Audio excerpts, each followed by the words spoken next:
On a morning in the summer of 1618, in the narrow strait where the Atlantic meets the Mediterranean, a Dutch merchant vessel sat becalmed. The wind had died sometime before dawn, and now the ship wallowed in the long swells, her canvas hanging slack, her crew watching the horizon with the particular attention of men who understood what stillness meant in these waters.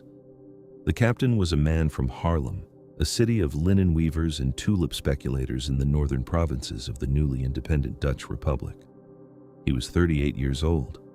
He had been sailing these routes for nearly 2 decades, carrying cloth and timber south, returning with wine and oil and the occasional cargo of Moroccan sugar.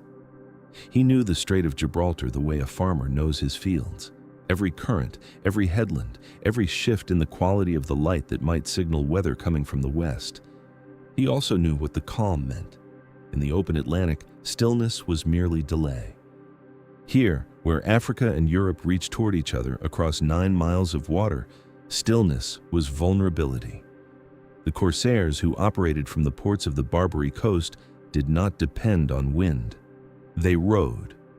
The captain's name was Jan Janszoon. In 7 years, he would command a fleet of corsairs himself, leading raids that reached as far as Iceland. In 12 years, he would be one of the most powerful men on the Moroccan coast, co-ruler of an independent pirate republic, feared from the English Channel to the coast of West Africa. In 20 years, his daughter would marry a man who would help found the colony of New Amsterdam, and their descendants would become one of the oldest families in American history. He could not have known any of this. On that becalmed morning in the strait, he knew only that his ship was not moving and that something was moving toward him. They came from the south, emerging from the haze that hung over the African shore. 3 vessels, low and fast, their oars churning the flat water into white foam. The corsairs of Algiers and Salé had perfected a particular kind of ship for these waters, the galley and its smaller cousin, the brigantine, vessels that could move with or without wind, that could chase down becalmed merchantmen, that could row directly into the teeth of an onshore breeze when pursuit seemed impossible. The Dutch captain would have had perhaps an hour between the first sighting and contact, perhaps less. Enough time to run out his guns, to arm his crew with whatever weapons he had aboard, to compose himself for what was coming. We do not know exactly what happened in the engagement that followed. The sources are silent on the specific details, whether he fought, whether he surrendered, whether men died on his deck, or simply watched as grappling hooks sailed over the gunwales and pulled the ships together. What we know is the outcome. Jan Janszoon of Haarlem was captured by Barbary corsairs. He was taken to the coast of North Africa, and within months he had converted to Islam, taken the name Murat Reis, and begun a new career as a pirate himself. This is the story of that transformation, of a Dutch sea captain who became a corsair admiral, of a Christian who became a Muslim, of a man who moved between worlds that we imagine as implacably opposed and found that the borders were more porous than anyone wanted to admit. It is a story about the early 17th century, a moment when the Mediterranean was not a line separating civilizations, but a space of constant exchange, of goods, of violence, of people, of ideas. It is a story about the men who operated in that space, who discovered that identity was more negotiable than the theologians and kings insisted, that a man could be Dutch and Moorish, Christian and Muslim, merchant and pirate, all within a single lifetime. It is a story about the strange mechanisms by which history decides who is remembered and who is forgotten, and about the even stranger mechanisms by which bloodlines persist across centuries and continents, carrying their improbable origins into futures their founders could never have imagined. And it is a story that begins with a question that the sources cannot answer, but that determines everything that follows. Did Jan Janszoon resist his transformation, or did he welcome it? Before we can approach that question, we need to understand what we can and cannot know about this man's life. The documentation for Jan Janszoon's early career is fragmentary at best. We know he was born in Haarlem around 1570. Give or take a few years. We know he was operating as a ship captain in the Mediterranean trade by his early 20s. We know he had a wife and children in the Dutch Republic. Beyond these bare facts, The early decades of his life are essentially blank, a name in a few shipping records, a cipher moving through a world that did not think to preserve his story. The sources become richer after his capture, but they carry their own distortions. European accounts of the Barbary corsairs were written by men who had every reason to exaggerate, to horrify, to present the North African coast as a realm of barbarism requiring Christian intervention. The captivity narratives that poured from European presses in the 17th century were a genre unto themselves, designed to titillate and terrify readers, to raise money for ransom funds, to justify naval campaigns and commercial restrictions. When these sources describe a man like Jan Janszoon, a European who willingly joined the corsairs, they cannot resist casting him as either a monster or a cautionary tale, a soul lost to greed or weakness or the seductions of Moorish luxury. The Arabic and Ottoman sources present their own problems. The corsair ports of North Africa left administrative records, diplomatic correspondence, shipping documents, but these rarely descend to the level of individual biography. We can track the movements of fleets and the names of admirals without learning much about the men who held those positions. Murad Reis appears in these records as a title and a function more than as a person. What we have in the end is a life glimpsed through multiple lenses, none of them clear. Dutch records that stopped caring about him once he became a pirate, European captivity accounts that treat him as a villain, North African administrative documents that record his actions without his motives.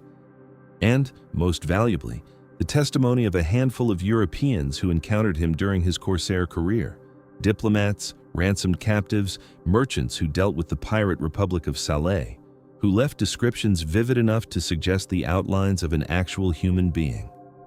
From these fragments, we can reconstruct a life. We can trace his movements, his raids, his marriages, his political maneuverings. What we cannot do is enter his mind. We cannot know whether he converted to Islam out of conviction, out of calculation, out of desperation, or out of some combination that resists simple characterization. We cannot know how he understood his own trajectory, whether he saw himself as a man who had betrayed his origins or as a man who had escaped them. The sources leave us at the threshold of his interior life and will not let us pass. This uncertainty is not a defect of the historical record. It is the story itself.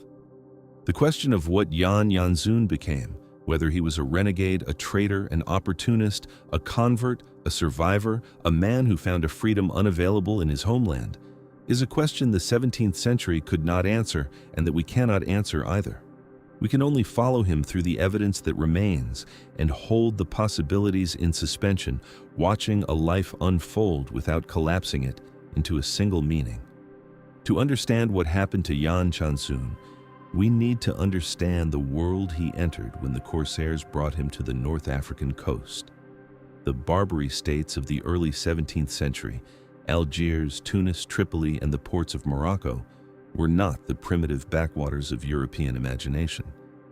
They were sophisticated maritime powers, integrated into global trading networks, governed by complex political arrangements that blended Ottoman suzerainty with local autonomy, and animated by an economic model that had transformed piracy from criminality into statecraft. The engine of this system was the galley slave and the ransomed captive. European ships passing through the Mediterranean faced the constant threat of corsair attack. Those captured faced two possible fates: slavery, typically rowing in the galleys or performing manual labor, or ransom if their families or governments could raise sufficient funds. The scale of this enterprise was staggering. Modern historians estimate that between 1580 and 1680, the corsairs of the Barbary coast captured somewhere between 850,000 and 1,250,000 Europeans. The population of England in 1600 was approximately 4 million. The corsairs were taking the equivalent of a medium-sized European kingdom and processing it through their ports. Some ransomed back, some converted, some worked to death in quarries and dockyards in the holds of galleys, some absorbed into households and harems and workshops, becoming, over time, part of the North African population itself. This was not anomalous to the Mediterranean economy. It was foundational. The ransoming of captives generated enormous capital flows. The religious orders that specialized in ransoming Christians, the Trinitarians, the Mercedarians, moved money across borders that otherwise rarely cooperated.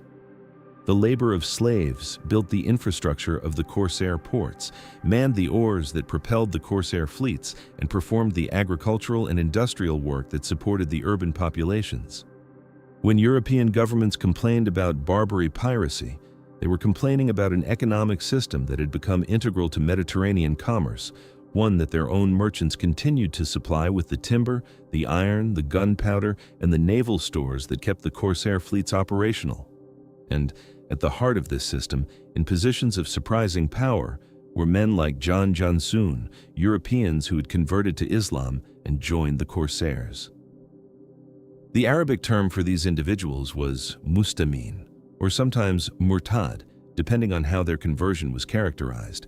But in European sources, they were known simply as renegades, a word that carries its own weight of moral judgment. The renegades were essential to corsair operations.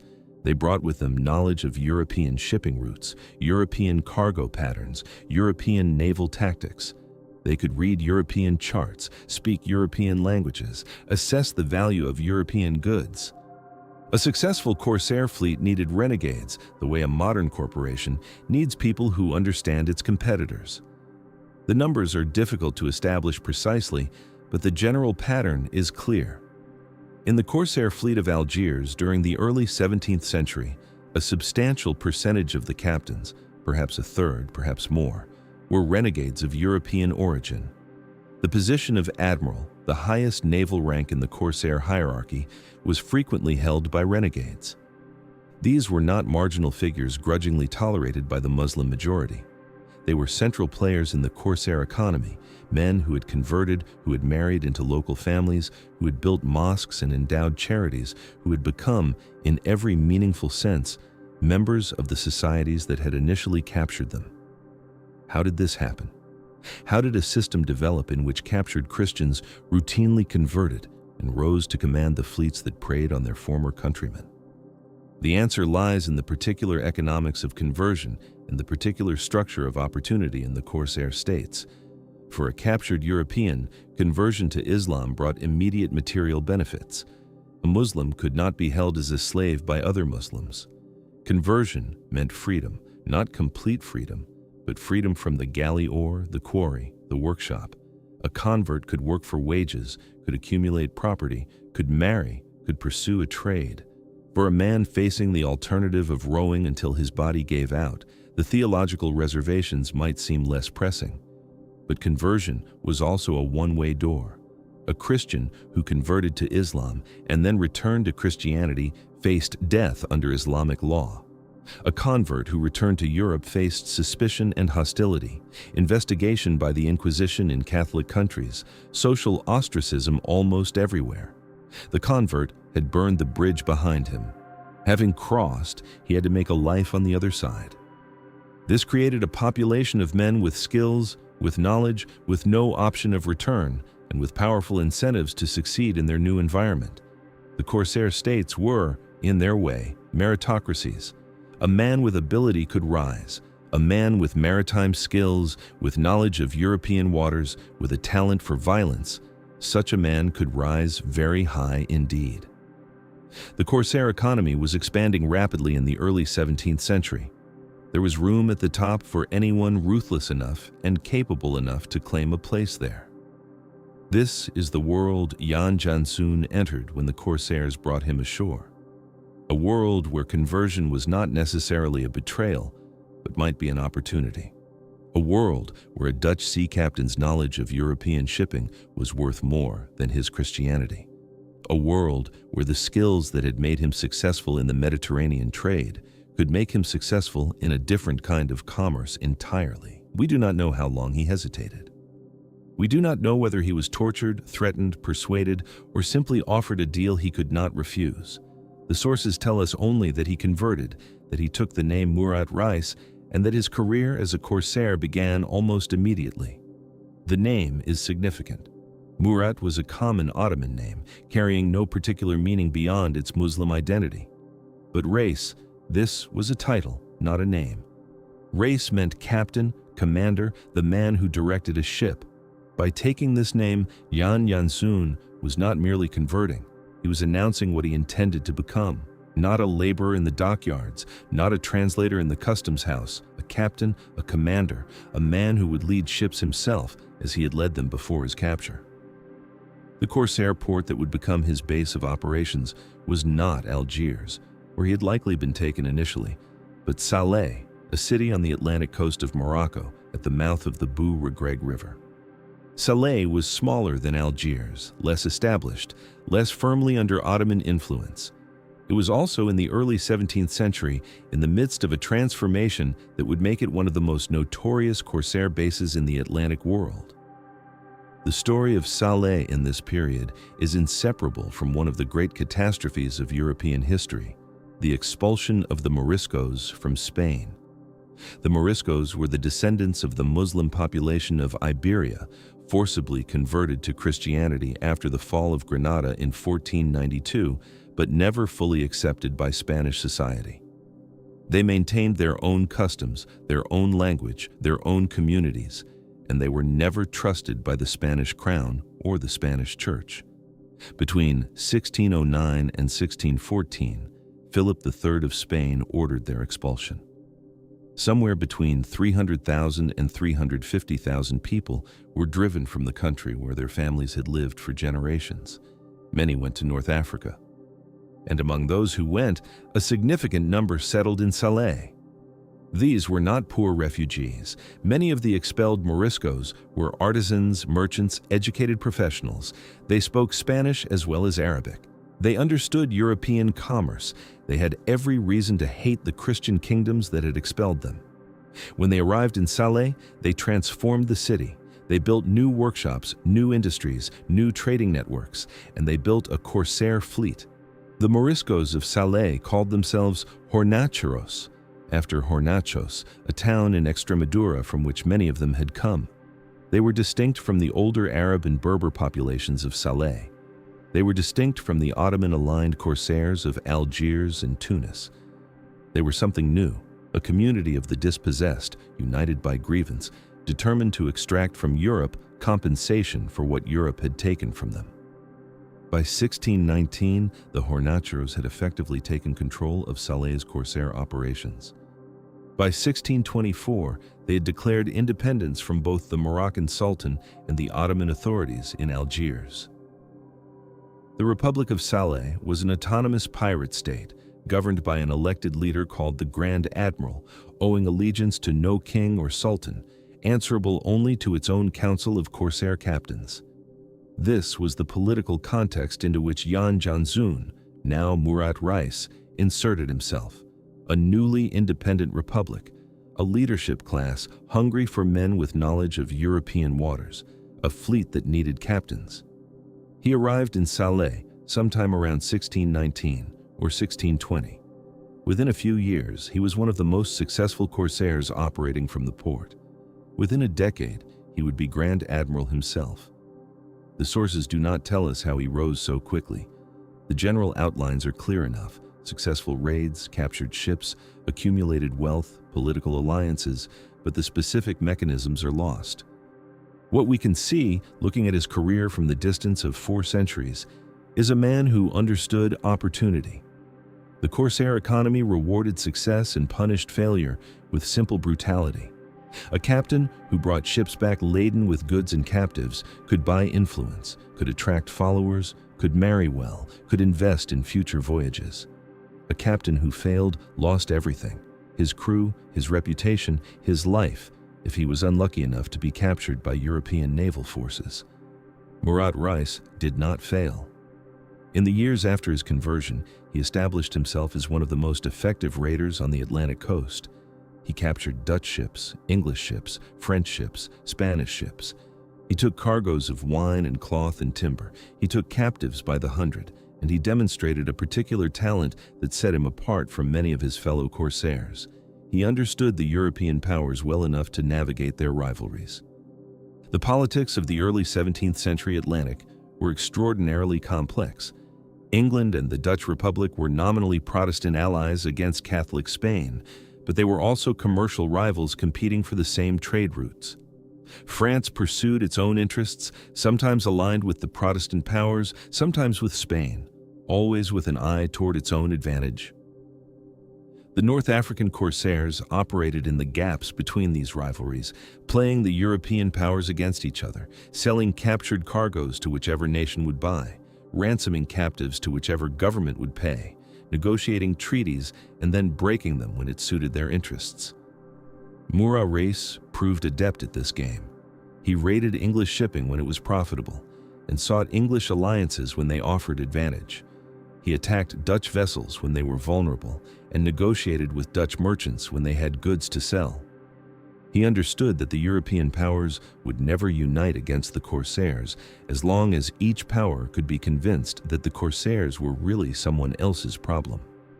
He exploited this disunity with precision, keeping the Europeans divided while he accumulated power in Salé. And he did something else, something that would define his legend. He extended the range of corsair operations beyond anything previous raiders had attempted. Before Murat Reis, the Barbary corsairs were primarily a Mediterranean phenomenon. They operated in the narrow waters between North Africa and southern Europe, occasionally venturing into the eastern Atlantic to raid the coast of Portugal or the shipping lanes around the Canary Islands. The North Atlantic, the cold, gray waters of the English Channel, the Irish Sea, the coasts of northern Europe, was beyond their reach. The Mediterranean galleys that formed the backbone of the corsair fleet were designed for calm waters and short voyages. They could not survive the Atlantic swells, the unpredictable weather, the vast distances between ports. But the corsairs of Salé, partly because of their Morisco influence, had begun to adopt a different kind of ship. The sailing vessel, the full-rigged ship, or the lighter brigantine could operate in the open ocean. It sacrificed the galley's ability to row against the wind, but it gained range, endurance, the capacity to cruise for weeks far from home. Murat Reis understood the potential of these vessels. He understood that the Atlantic was full of poorly defended shipping, that the European powers had concentrated their naval forces against each other rather than against the corsairs, that there were vast stretches of coastline, Ireland, England, even further north, where the appearance of a corsair fleet would be entirely unexpected. In the early 1620s, he began to probe these waters. There are records of Salé rovers operating off the coast of England in 1625, of corsair ships appearing in the English Channel to the terror of merchant captains who had assumed they were safe once they passed Gibraltar. The English government received frantic reports of villages raided, ships taken, crews carried into slavery. The corsairs were no longer a Mediterranean problem. They had arrived in the Atlantic, and Murat Reis was leading them. The climax of this Atlantic expansion came in the summer of 1627 in a raid that remains one of the most extraordinary and most forgotten episodes in the history of the Atlantic world. Murat Reis assembled a fleet of several ships, crewed by a mix of Moriscos, North African Arabs, European renegades, and possibly some sub-Saharan Africans as well. The sources disagree on the exact size of the force, but it was substantial enough to conduct simultaneous operations across hundreds of miles of coastline. And the target he chose was almost inconceivably distant from his base in Salé. He sailed for Iceland. Iceland in 1627 was a Danish territory, a remote and impoverished colony at the edge of the European world. Its population was perhaps 50,000 people, scattered along a coastline that offered almost no natural defenses. There was no standing military force. There were no fortifications worth the name. The Icelanders fished, raised sheep, eked out a living in one of the harshest environments on Earth. They traded with Danish merchants who arrived once a year with goods from the continent. They had almost no contact with the wider world. They had certainly never seen a Barbary corsair. Murat Reis arrived in late June or early July. The sources, Icelandic chronicles, Danish government records, the accounts of survivors, describe what happened with the particular clarity that comes from absolute shock. The corsairs struck multiple settlements along the eastern coast. They came ashore, they rounded up the inhabitants, they loaded them onto the waiting ships. At the Westman Islands, a small archipelago off the southern coast, they killed 36 people who resisted and captured another 242, including the local pastor and his family. Across all the raids, somewhere between 400 and 900 Icelanders were taken. The exact number is disputed. What is not disputed is that these people were transported thousands of miles to North Africa, where they were sold in the slave markets of Algiers and Salé. The Iceland raid was not strategically significant. The captives were not wealthy. Their ransoms would not make anyone rich. The goods taken were negligible. In purely economic terms, the expedition was barely worth the effort of mounting it. But in terms of its psychological impact on Iceland, on Denmark, on the entire European North, the raid was devastating. It demonstrated that no one was safe. It proved that the corsairs could strike anywhere, that the full length of the European Atlantic coast, from Portugal to the Arctic Circle, was within their range. It made Murat Reis famous in a way that dozens of Mediterranean raids could not have done. There is a detail from the Iceland raid that captures something essential about the man at its center. Among the captives taken was a woman named Gudridur Simonardóttir, the wife of a local merchant. She was brought to Algiers, sold to a master who used her for labor, and held for nearly a decade before a ransom was finally arranged. In 1636, she was released and returned to Denmark, where she met a young theology student named Hallgrímur Pétursson.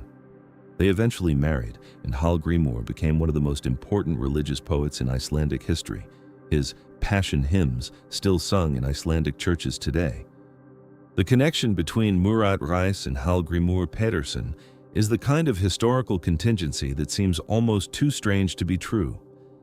A Dutch pirate converts to Islam, leads a raid on Iceland, captures a woman who will become the wife of a major religious figure whose poetry will shape Icelandic Christianity for centuries.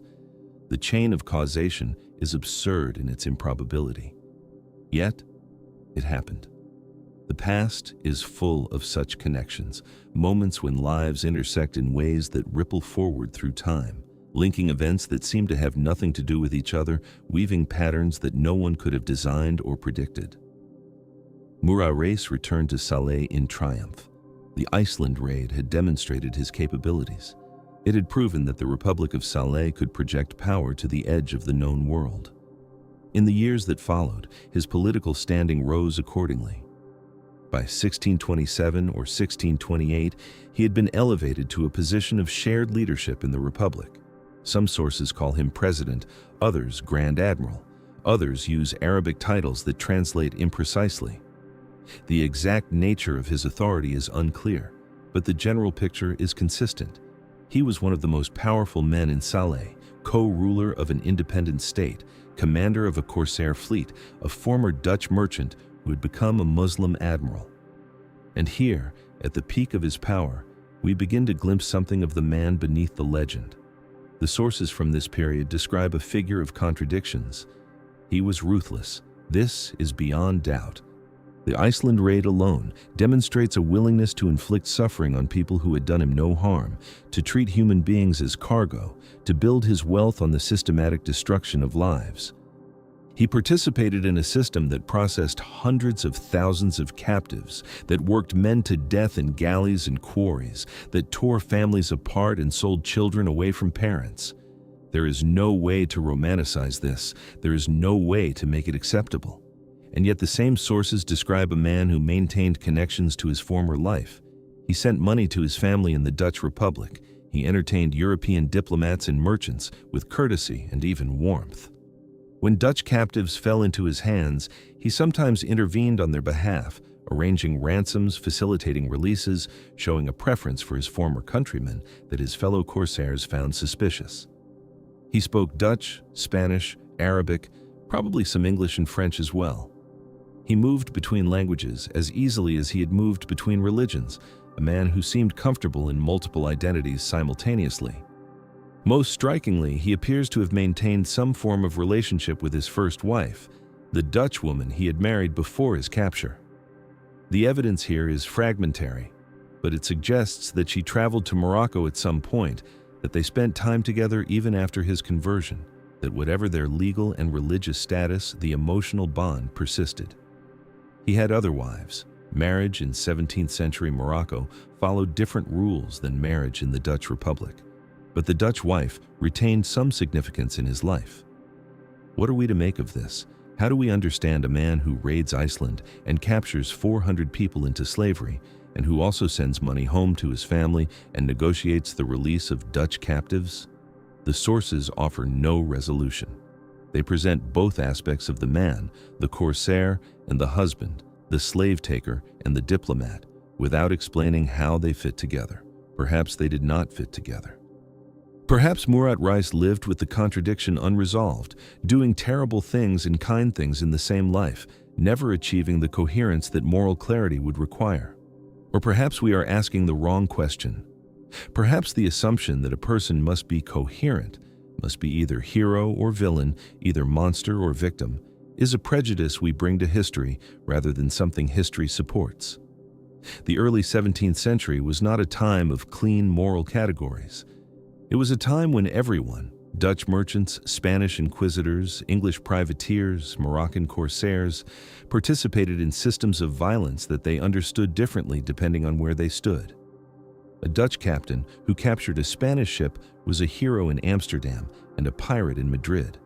A Morisco who raided the coast that had expelled him was a villain in Spain and a freedom fighter in Salé. The moral frameworks of the period did not map onto each other. They contradicted and overlapped in ways that made consistent judgment impossible.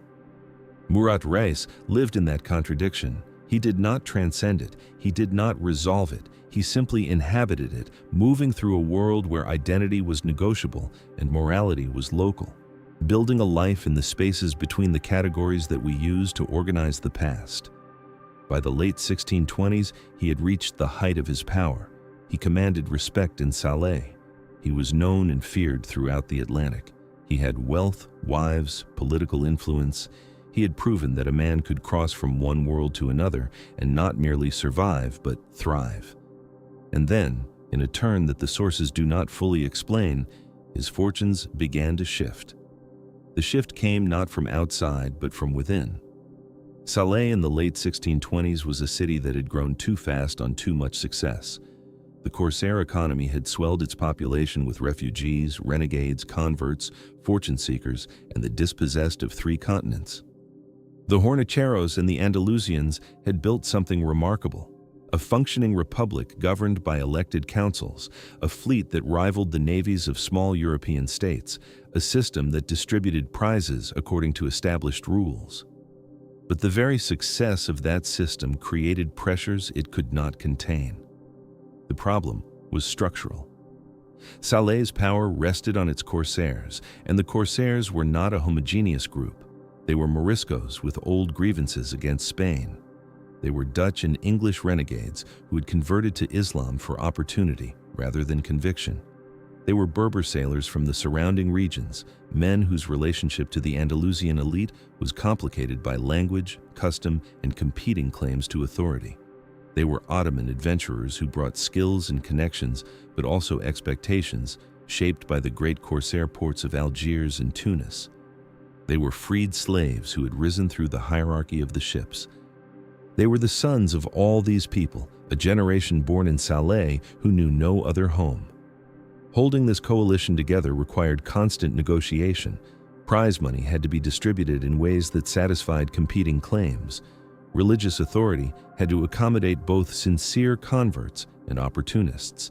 Political power had to balance the Hornicheros, who saw themselves as the founders, against the renegades, who controlled much of the actual seamanship.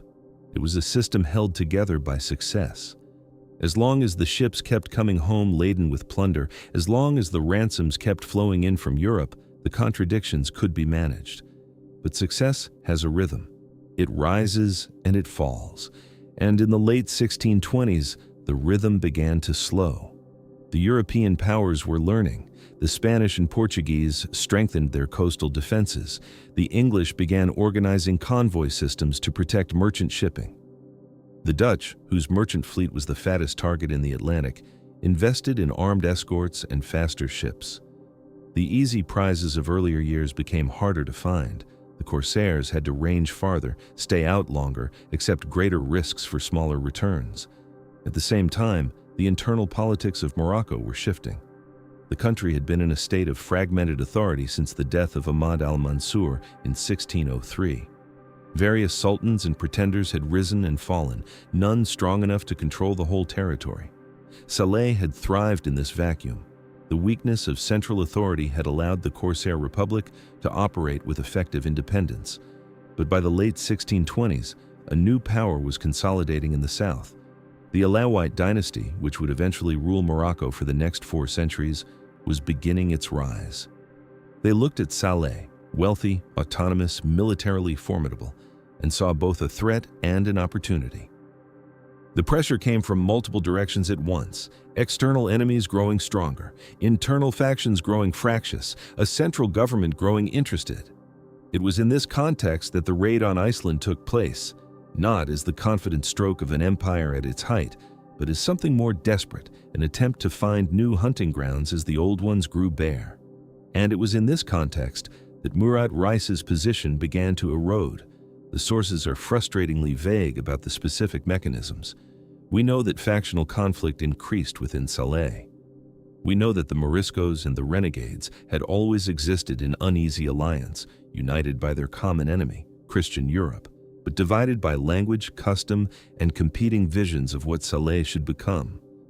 We know that as prizes grew scarcer, the arguments over their distribution grew sharper. We know that accusations of favoritism, corruption, and betrayal became more common. We know that Murat Reis, as one of the most prominent renegade captains, was particularly vulnerable to such accusations. His very assets became liabilities. His continued connections to the Dutch Republic, which had once been useful for negotiating ransoms and gathering intelligence, now looked suspicious. His willingness to show favor to Dutch captives, which had once seemed like pragmatic diplomacy, now looked like divided loyalty. His multiple languages and his ease with multiple identities, which had once been tools of his trade, now made it impossible for him to be fully trusted by anyone. In a declining economy, the man in the middle is always the first to fall. The exact sequence of events is unclear. The Dutch sources, based on information from travelers and merchants, suggest that Murat Reis left Salé sometime in the early 1630s. Some accounts say he was forced out, others say he left voluntarily, reading the political winds and choosing to go before he was pushed.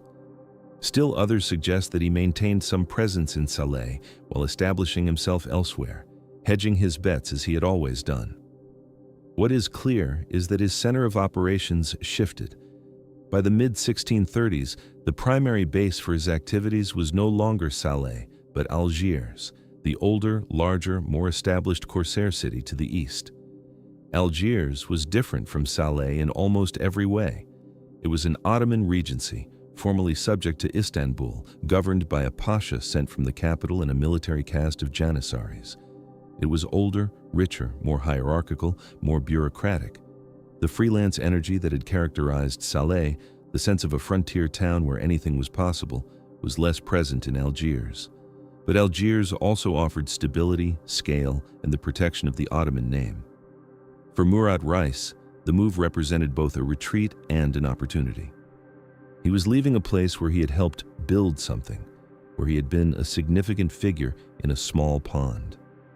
He was arriving in a place where he would be one captain among many, where the structures of power were older and less malleable. But he was also arriving in a place where the corsair business was more professionally organized, where the Ottoman connections opened different possibilities, where a man with his skills and languages could find new ways to make himself useful. He was in his 50s by this time, an old man by the standards of the sea. He had been raiding for more than 2 decades. He had survived storms, battles, betrayals, the capture and the conversion, the rise and the beginning of the fall. He had seen dozens of captains go down, killed in action, lost at sea, murdered by their own crews, executed by European authorities when they strayed too close to shore. That he was still alive was itself remarkable. That he was still operating, still commanding ships, still finding places in the corsair economy, spoke to skills that went beyond seamanship. He understood systems. He understood how to make himself necessary. In Algiers, he seems to have found a new role. The sources are thin. We are piecing together fragments from Dutch intelligence reports, occasional references in diplomatic correspondence, and later genealogical reconstructions. But they suggest that he continued to command expeditions into his 60s. He appears in records as a figure of some consequence, a captain whose experience and connections were valued by the Regency. He may have been involved in negotiations with European powers, serving as an intermediary whose knowledge of Dutch and English made him useful in ransom discussions. He was also raising a family. His Moroccan wives had given him children in Salé. In Algiers, there may have been others. The household arrangements of corsair captains were typically complex. Multiple wives permitted under Islamic law, concubines taken from captured ships, a mixing of domestic life with the economics of slavery that modern sensibilities find difficult to parse. The children born into these households occupied a peculiar position. They were Muslims, raised in Islamic culture, but they carried the blood of converts and captives, of Dutch sailors and Spanish refugees, and women taken from a dozen nations. One of these children would matter. One of these children would carry the bloodline in a direction that no one could have predicted. But that story requires another turn of the historical wheel, and we are not yet ready for it. For now, we are still in the 1630s. We are still watching a man grow old in a profession that did not favor the old. We are watching him navigate a world that was changing faster than any individual could change with it, because the world was changing. The Corsair era would not end suddenly. It would persist in various forms for another 2 centuries, but its golden age was passing. The European powers were growing stronger and more organized. The Dutch and the English were building navies that could project power into the Mediterranean in ways that had not been possible before. The Ottoman Empire, which had given the Barbary states their framework and their protection, was entering its long decline.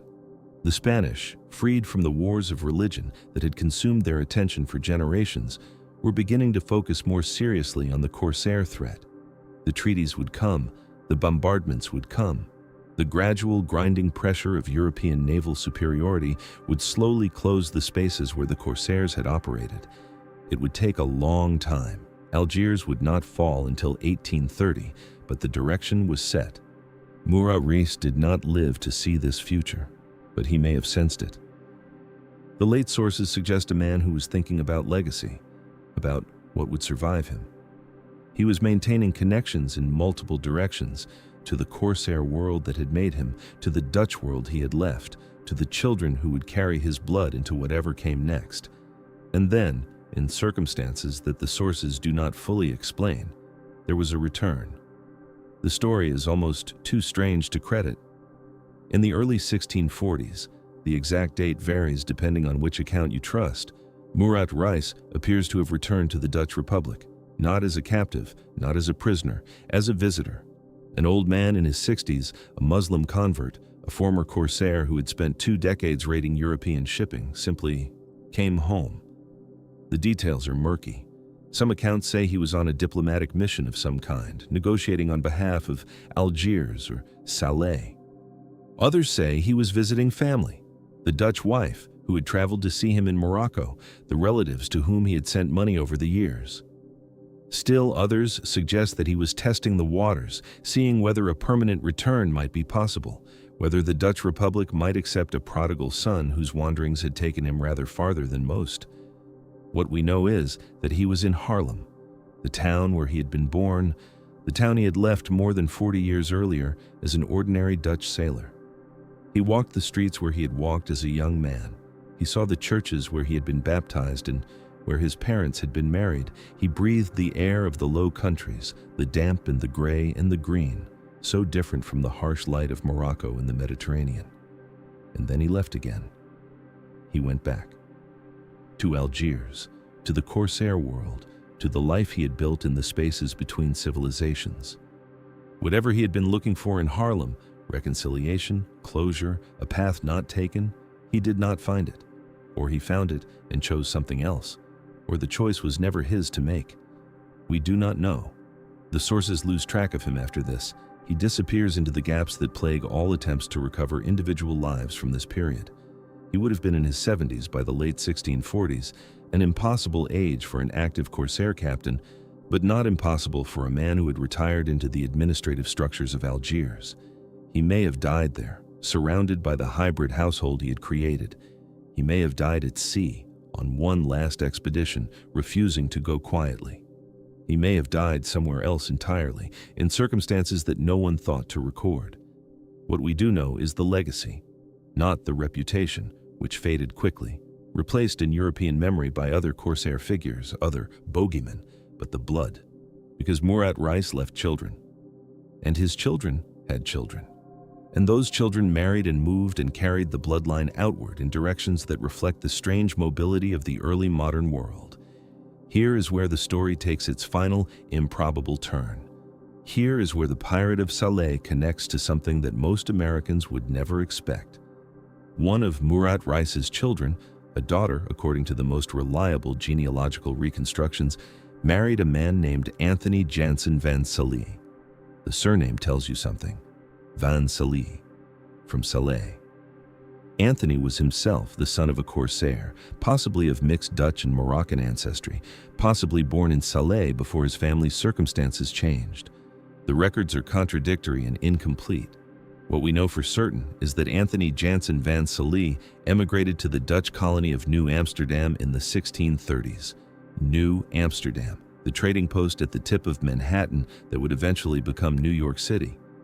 Anthony Janszoon van Salé was, by all accounts, a difficult man. The colonial records describe disputes with neighbors, conflicts with authorities, accusations of assault and threatening behavior. He was described by his contemporaries as a Turkish pirate or a Moroccan pirate's son, epithets that captured both his ancestry and the suspicion it engendered. He owned property, he farmed, he raised children, he lived the ordinary life of a colonial settler while carrying the extraordinary blood of North African corsairs. His descendants spread out through the colony, through New York, through the expanding American population. They intermarried with English and Dutch settlers. They fought in the Revolutionary War. They became ordinary Americans, their connection to Murat Reis and Salé fading from memory even as it persisted in their genetics. The genealogists have traced the lines. The work is meticulous and ongoing, subject to revision as new records are uncovered. But the current reconstructions suggest that the descendants of Murat Reis include several families prominent in American history.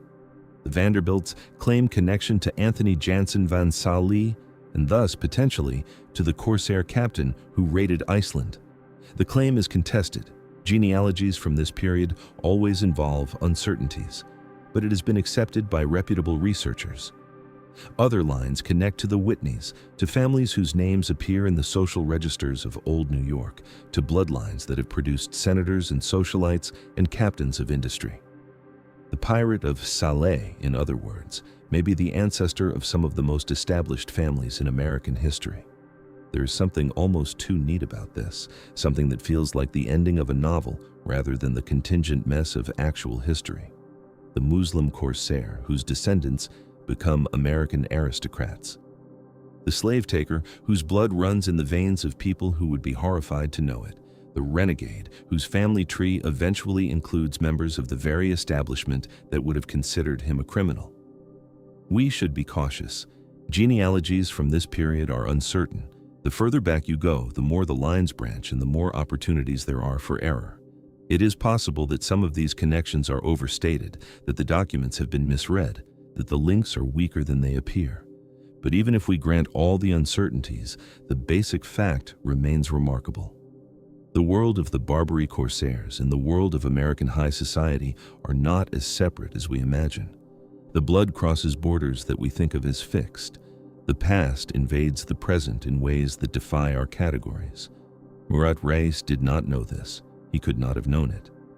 When he died, whenever and wherever that happened, he had no idea that his grandchildren would cross an ocean, that his great-grandchildren would fight in a revolution, that his descendants would build fortunes in a city that did not yet exist.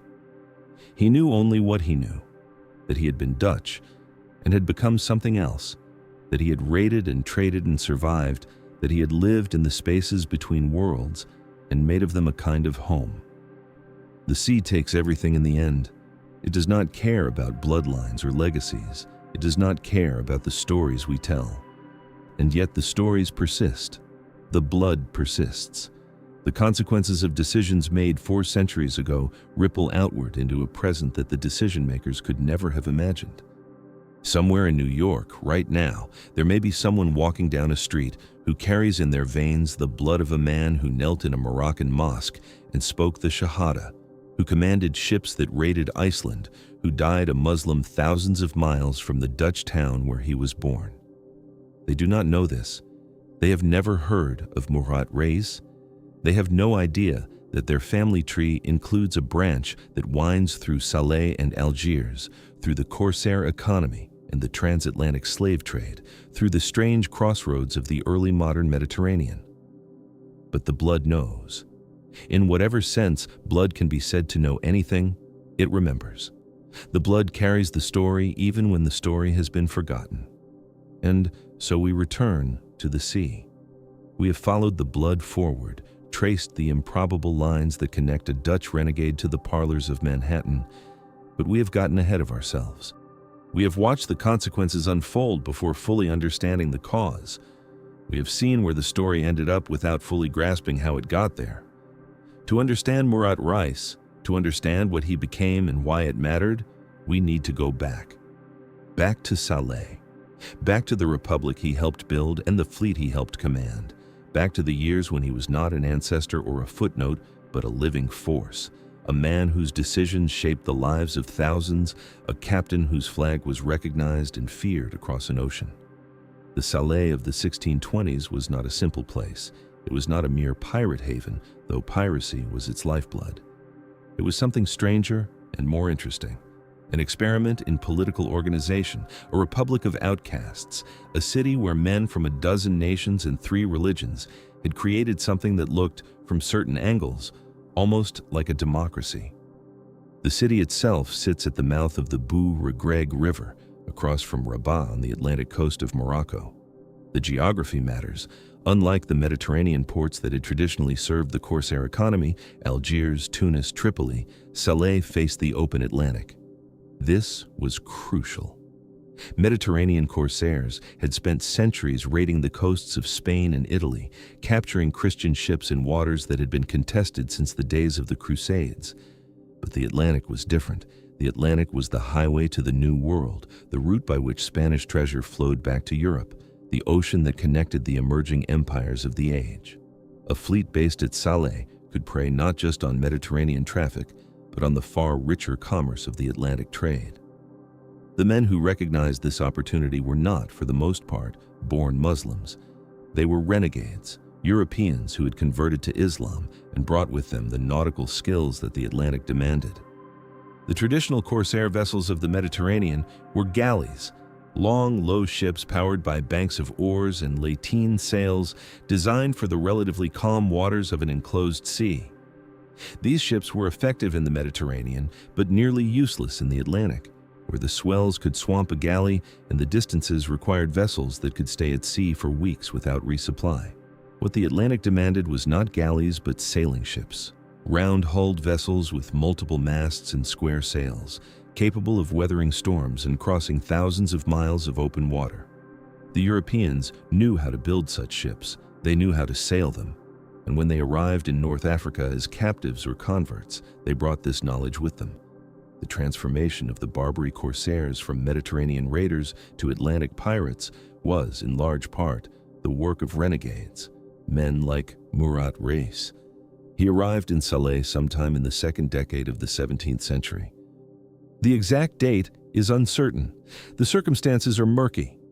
What we know is that by 1619, he was established enough to be mentioned in European correspondence as a significant figure. He had ships, he had crews, he had reputation. The Dutch pirate who had become a Turkish corsair had now become something else again, a leader in the emerging pirate republic that was forming on the Moroccan coast. The republic was not supposed to exist. Morocco in this period was in chaos. The Saadian dynasty, which had ruled the country for nearly a century, was disintegrating in a welter of civil war and succession crises. The central government in Marrakesh had lost control of the periphery. Regional strongmen and tribal leaders carved out autonomous zones, and in Salé, a peculiar coalition had seized power. The Hornacheros were one faction. Moriscos expelled from Spain, Muslims whose ancestors had converted to Christianity under duress and who had now converted back, carrying with them both a burning hatred of Spain and the skills they had learned in Spanish society. Many were educated, many were artisans and merchants. They brought capital and connections to Salé. The Andalusians were another faction, also Moriscos, but from different regions of Spain, with different dialects and different interests. The two groups did not always get along. Their quarrels would eventually fracture the Republic. And then there were the renegades, the converts, the Europeans who had crossed over. They were fewer in number than the Moriscos, but disproportionately powerful because they controlled the ships. They knew the Atlantic. They knew the European coasts. They knew where the shipping lanes ran and where the merchants were vulnerable. Without them, the corsair enterprise could not function.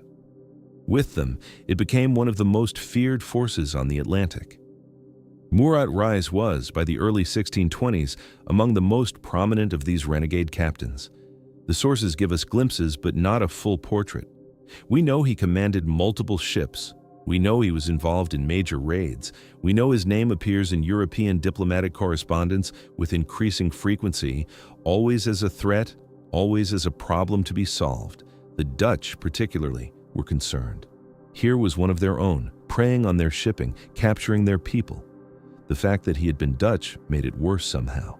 It was betrayal as well as piracy. The Republic functioned, after a fashion, as a collective enterprise. The corsair captains formed a kind of council. They elected leaders. They divided spoils according to established formulas. The city took its share. The captains took theirs. The crews received portions based on rank and contribution. It was not exactly egalitarian. Slaves, after all, were the primary cargo, and the crews themselves often included men who had been forced into service. But it had a structure that distinguished it from simple brigandage. These were not random raiders. They were an organized maritime enterprise with laws, customs, and institutions.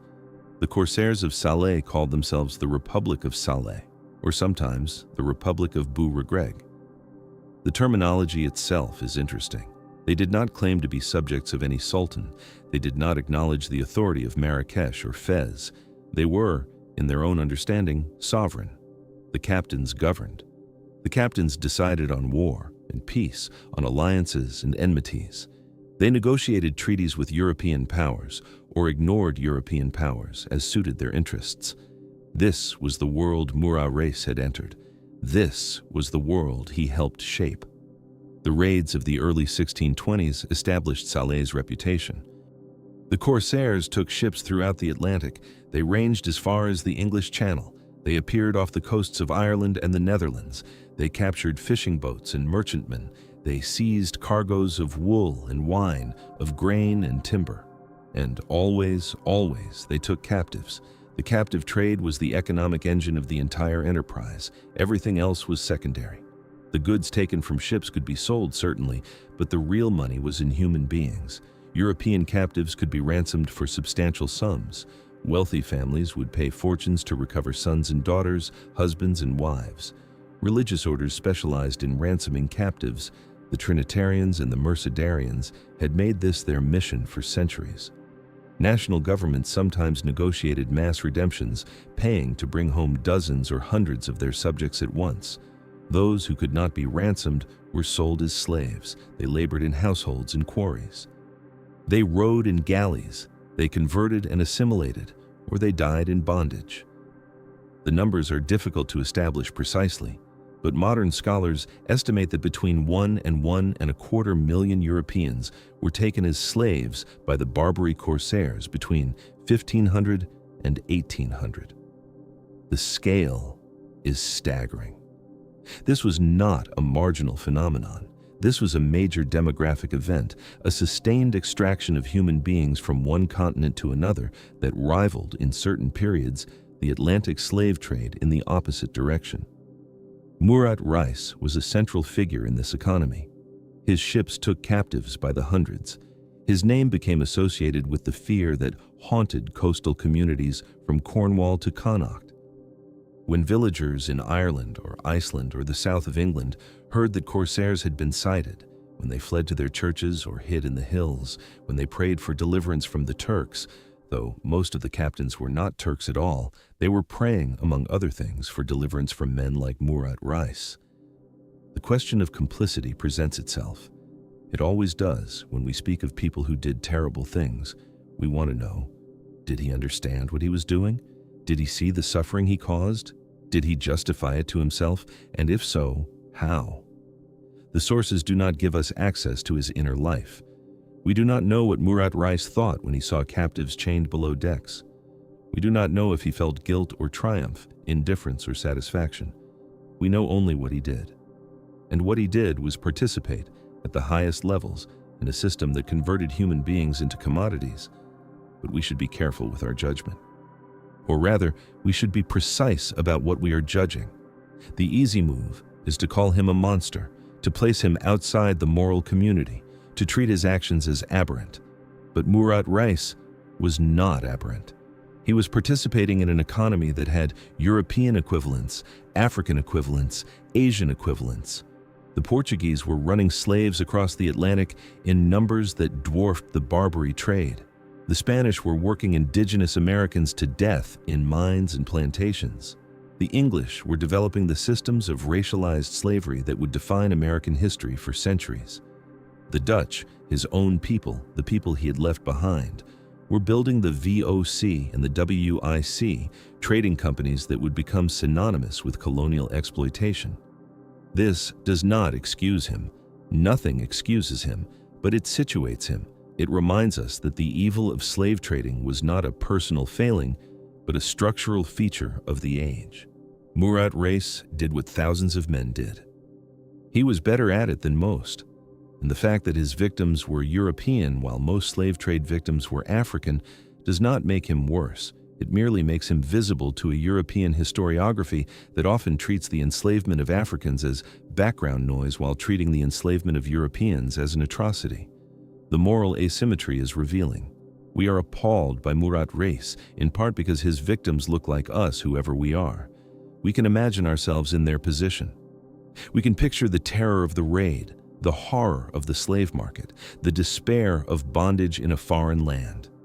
And this is legitimate. This is the appropriate response to suffering. But the same imagination, applied to the victims of European slave trading, would produce the same horror. The suffering was the same. The evil was the same. The only difference was the direction of travel. Murat Reis understood this, perhaps better than we do. He had seen both sides. He had been a Dutch sailor operating in a world shaped by colonial violence. He had become a corsair operating in a world shaped by counter-colonial violence. He had crossed the line that Europeans drew between civilization and barbarism, and in crossing it, he had discovered that the line was arbitrary. Both sides took slaves. Both sides killed. Both sides justified their actions with reference to God and profit and necessity. The only difference was which side you were standing on. This is not moral relativism. It is not a claim that nothing matters, that all actions are equivalent, that judgment is impossible. It is simply an acknowledgement that the categories we inherit, Christendom and Islam, civilization and barbarism, pirates and merchants, are less stable than we imagine. The men who sailed under Murat Reis were not demons. They were workers in a particular industry, employees of a particular enterprise, participants in a particular economy. They did what their world made possible. They prospered by the standards their world provided, and their world was, in its essentials, not so different from ours. The ships of Salé were crewed by men of extraordinary diversity. We have crew lists, fragmentary but revealing, that show Dutch names and English names and Irish names alongside Arabic names and Turkish names and Spanish names. Christians sailed with Muslims, forced men served alongside volunteers, captives became crew members, then captains, then admirals. The boundaries that we imagine as fixed, between slave and free, between Christian and Muslim, between European and African, were in Salé porous, crossable, temporary. This porosity extended to the city itself. Contemporary accounts describe markets where a dozen languages could be heard.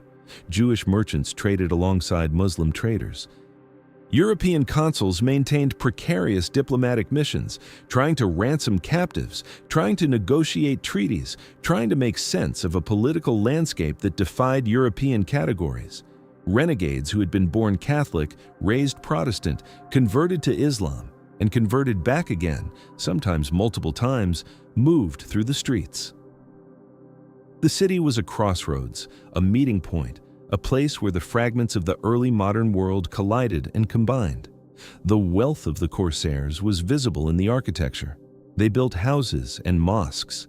They endowed religious institutions. They displayed their success in the way successful people always display success, through the built environment, through patronage, through conspicuous consumption. Murat Reis had property in Salé. The sources do not tell us much about his domestic life, but we know he had wives and children, that he maintained a household, that he lived like a wealthy man in a wealthy city. The treasure extracted from European ships became homes and gardens, became servants and furnishings, became the material fabric of a life that had traveled an improbable distance from its origins in Haarlem. But the Republic was fragile. The factions that had created it were always in tension. The Hornacheros and the Andalusians quarreled over power and precedent.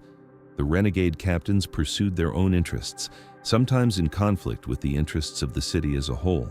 The Moroccan central government, though weak, had not abandoned its claim to sovereignty over Salé. And the Europeans were adapting. They were improving their coastal defenses. They were building faster ships. They were beginning to mount the kind of naval campaigns that would eventually reduce the Barbary corsairs from a major threat to a persistent nuisance. In 1627, Murat Reis made a decision that would cement his reputation forever. Or rather, he made a decision that would cement his reputation in a very specific corner of the world, a place so remote from the usual theater of corsair operations that the raid itself became legendary, a story told and retold for centuries. He decided to raid Iceland. The logic was, in a sense, straightforward. The traditional hunting grounds of the Atlantic corsairs, the coasts of Spain and Portugal, the shipping lanes between Europe and the Americas, were becoming more dangerous. The Spanish had improved their convoy system. The English and Dutch were arming their merchantmen. The pickings were getting leaner, the risks higher.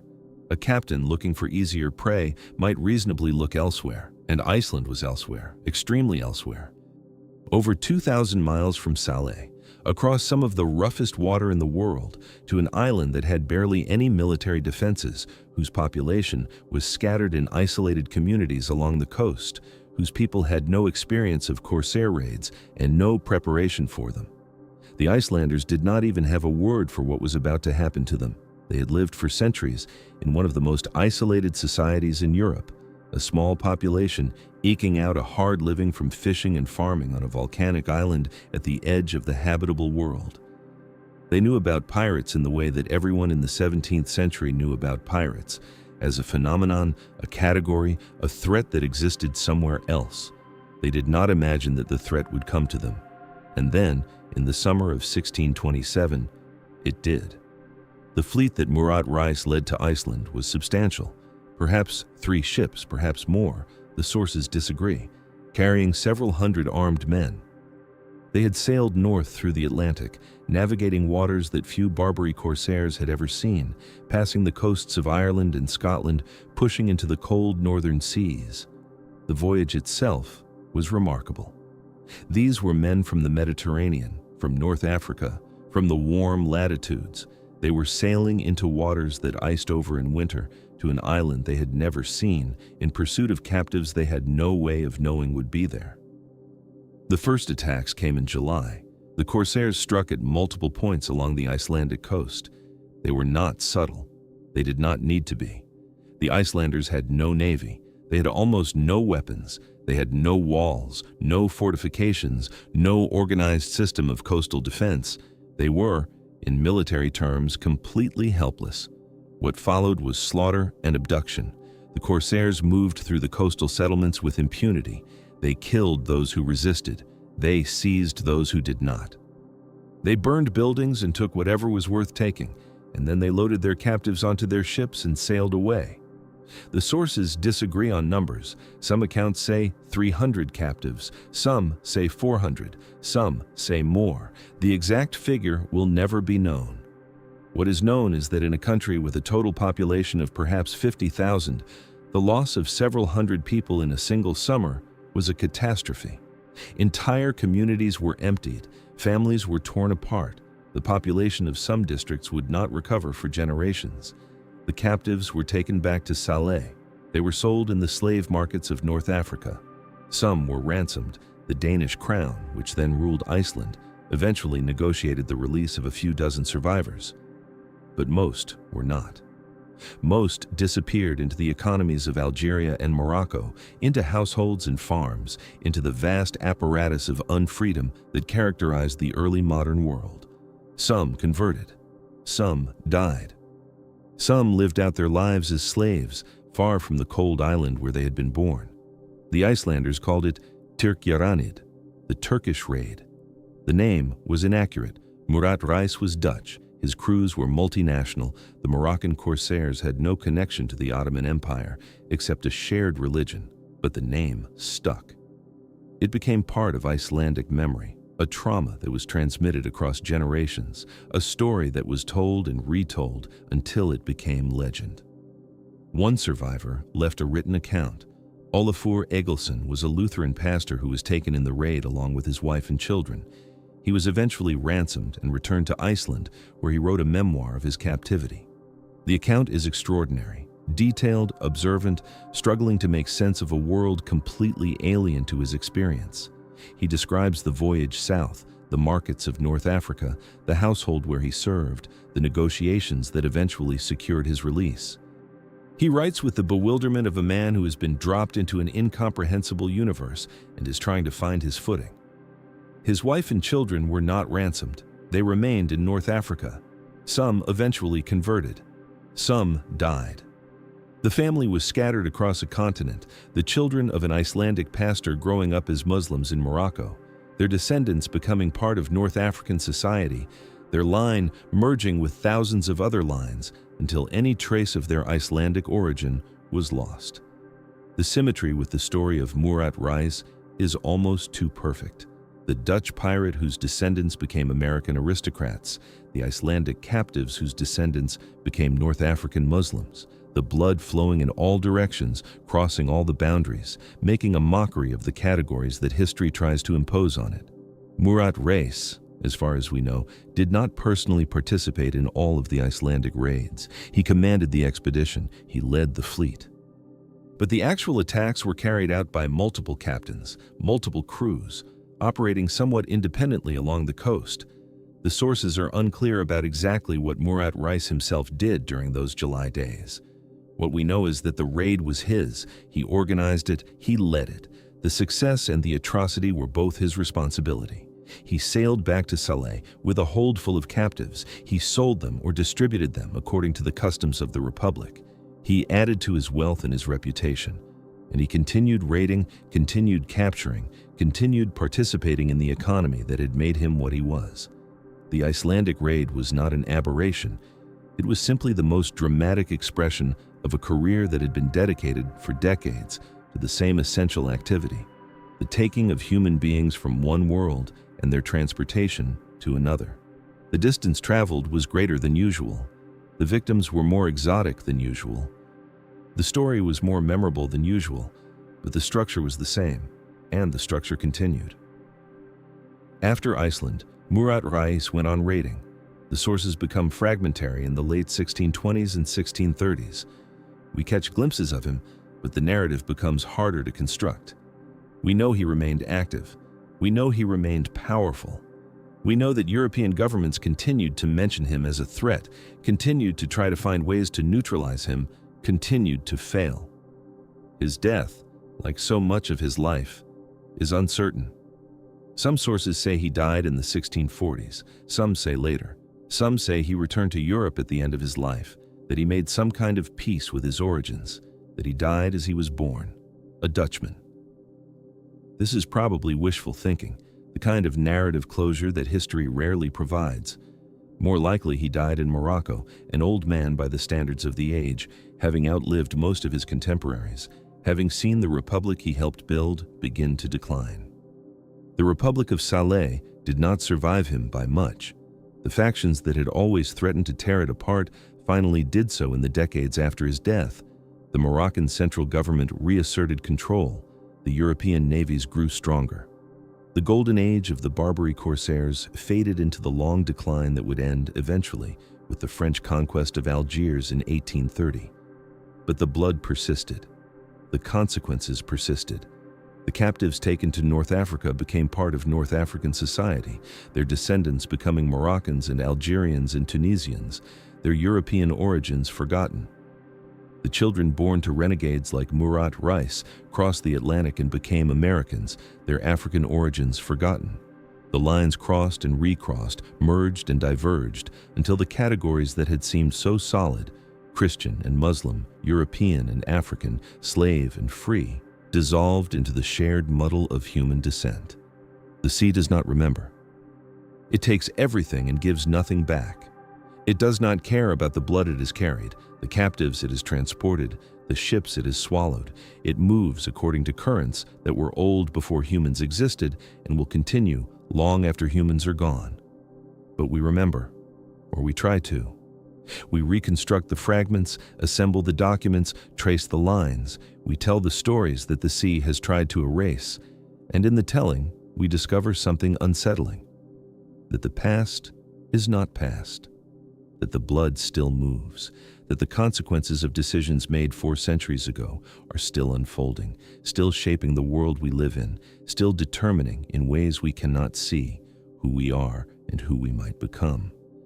And yet the blood did not merely persist, it proliferated. It branched and wandered and found its way, as blood always does, into places that would have seemed impossible to the man who first set it in motion. The descendants of Jan Janszoon van Haarlem did not simply fade into the general population of Morocco or Europe or the Americas. They became, in at least one remarkable case, part of the founding mythology of a nation that did not yet exist when he was capturing Icelandic farmers and selling them in the markets of Salé. The line runs through his daughter. Lisbeth Jans was born sometime in the early 1610s, probably in Cartagena, the daughter of Murat Reis, and a woman whose name has not survived. The circumstances of her birth place her at the intersection of every contradiction her father embodied. She was the child of a Dutch renegade and a woman who may have been Spanish, may have been Moorish, may have been something else entirely. She was born in a city that had been founded by Carthaginians, conquered by Romans, ruled by Visigoths, held by Muslims for 5 centuries, reconquered by Christians, and transformed by the gold and silver of the Americas into one of the wealthiest ports in the Spanish Empire. She was, in short, a child of the Mediterranean in all its mongrel complexity, a product of the same currents of conquest and conversion and intermarriage that had made her father's career possible. What happened to her in childhood is unclear. At some point she came to Morocco. At some point she came into the household of the Moroccan Sultan Moulay Zidane. At some point she became part of the complex social world of the Moroccan court, where European captives and renegades and their descendants occupied positions that ranged from absolute degradation to considerable influence. She may have been a slave. She may have been a member of the Sultan's harem. She may have been something more ambiguous, a woman of mixed status in a society where status was always being negotiated. The sources do not tell us. They rarely do when it comes to women. What they do tell us is that she had a daughter. And that daughter had a daughter. And that granddaughter married a man named Anthony Jansen van Salé. The name is almost too perfect. Van Salé, from Salé. The Moroccan pirate republic inscribed in a Dutch surname, carried across the Atlantic to a swampy island at the mouth of the Hudson River, planted in the soil of what would become Manhattan. Anthony Jansen van Salé arrived in New Amsterdam sometime in the 1630s, one of the earliest settlers of the Dutch colony that would become New York. He was described in contemporary documents as the Turk. He was described as a mulatto. He was described as having a violent temper, as getting into fights, as being the kind of man that colonial authorities found troublesome. He married a woman named Grietje Renier, who was herself described in court records as having arrived in the colony from Amsterdam and having worked before her marriage as a prostitute. Together, they acquired land. Together, they had children. Together, they became, despite or perhaps because of their marginal origins, founding members of the new Amsterdam community. The land they acquired is now some of the most valuable real estate on Earth. Parts of Lower Manhattan, parts of Brooklyn, Coney Island, the ground that Anthony Jansen van Salé and Grietje Reniers walked on has become the densest, wealthiest, most consequential urban territory in the Western Hemisphere. And their descendants proliferated through the American population with the same relentless fecundity that characterizes all genealogy when traced backward far enough. The Vanderbilts, the Whitneys, Jacqueline Kennedy Onassis. The family trees branch and intersect and reconnect until the specific identity of any single ancestor dissolves into statistical probability, until everyone of European descent becomes, in some infinitesimal way, a cousin. But the line from Murat Rise to Manhattan is not merely statistical. It is documented. It can be traced name by name, generation by generation, from a Dutch sailor captured off the coast of the Canary Islands in 1618 to the glass towers of Midtown and the brownstones of Brooklyn Heights. The blood that Jan Janszoon van Haarlem carried across the boundary between Christendom and Islam.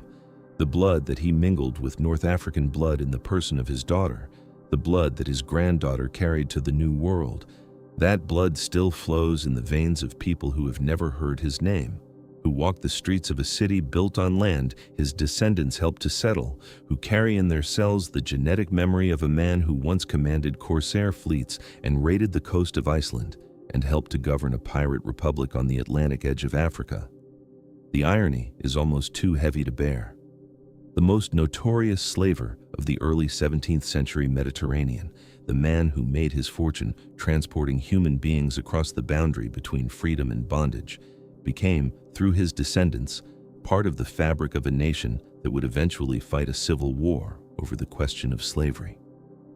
The categories collapse. The moral architecture that we try to impose on the past, the division between victims and perpetrators, between the enslaved and the enslavers, proves inadequate to the actual complexity of human descent. We are all, if we trace our lines back far enough, the children of both.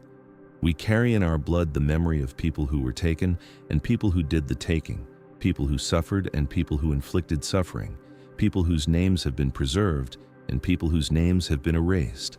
This is not a comfortable thought. It is not meant to be.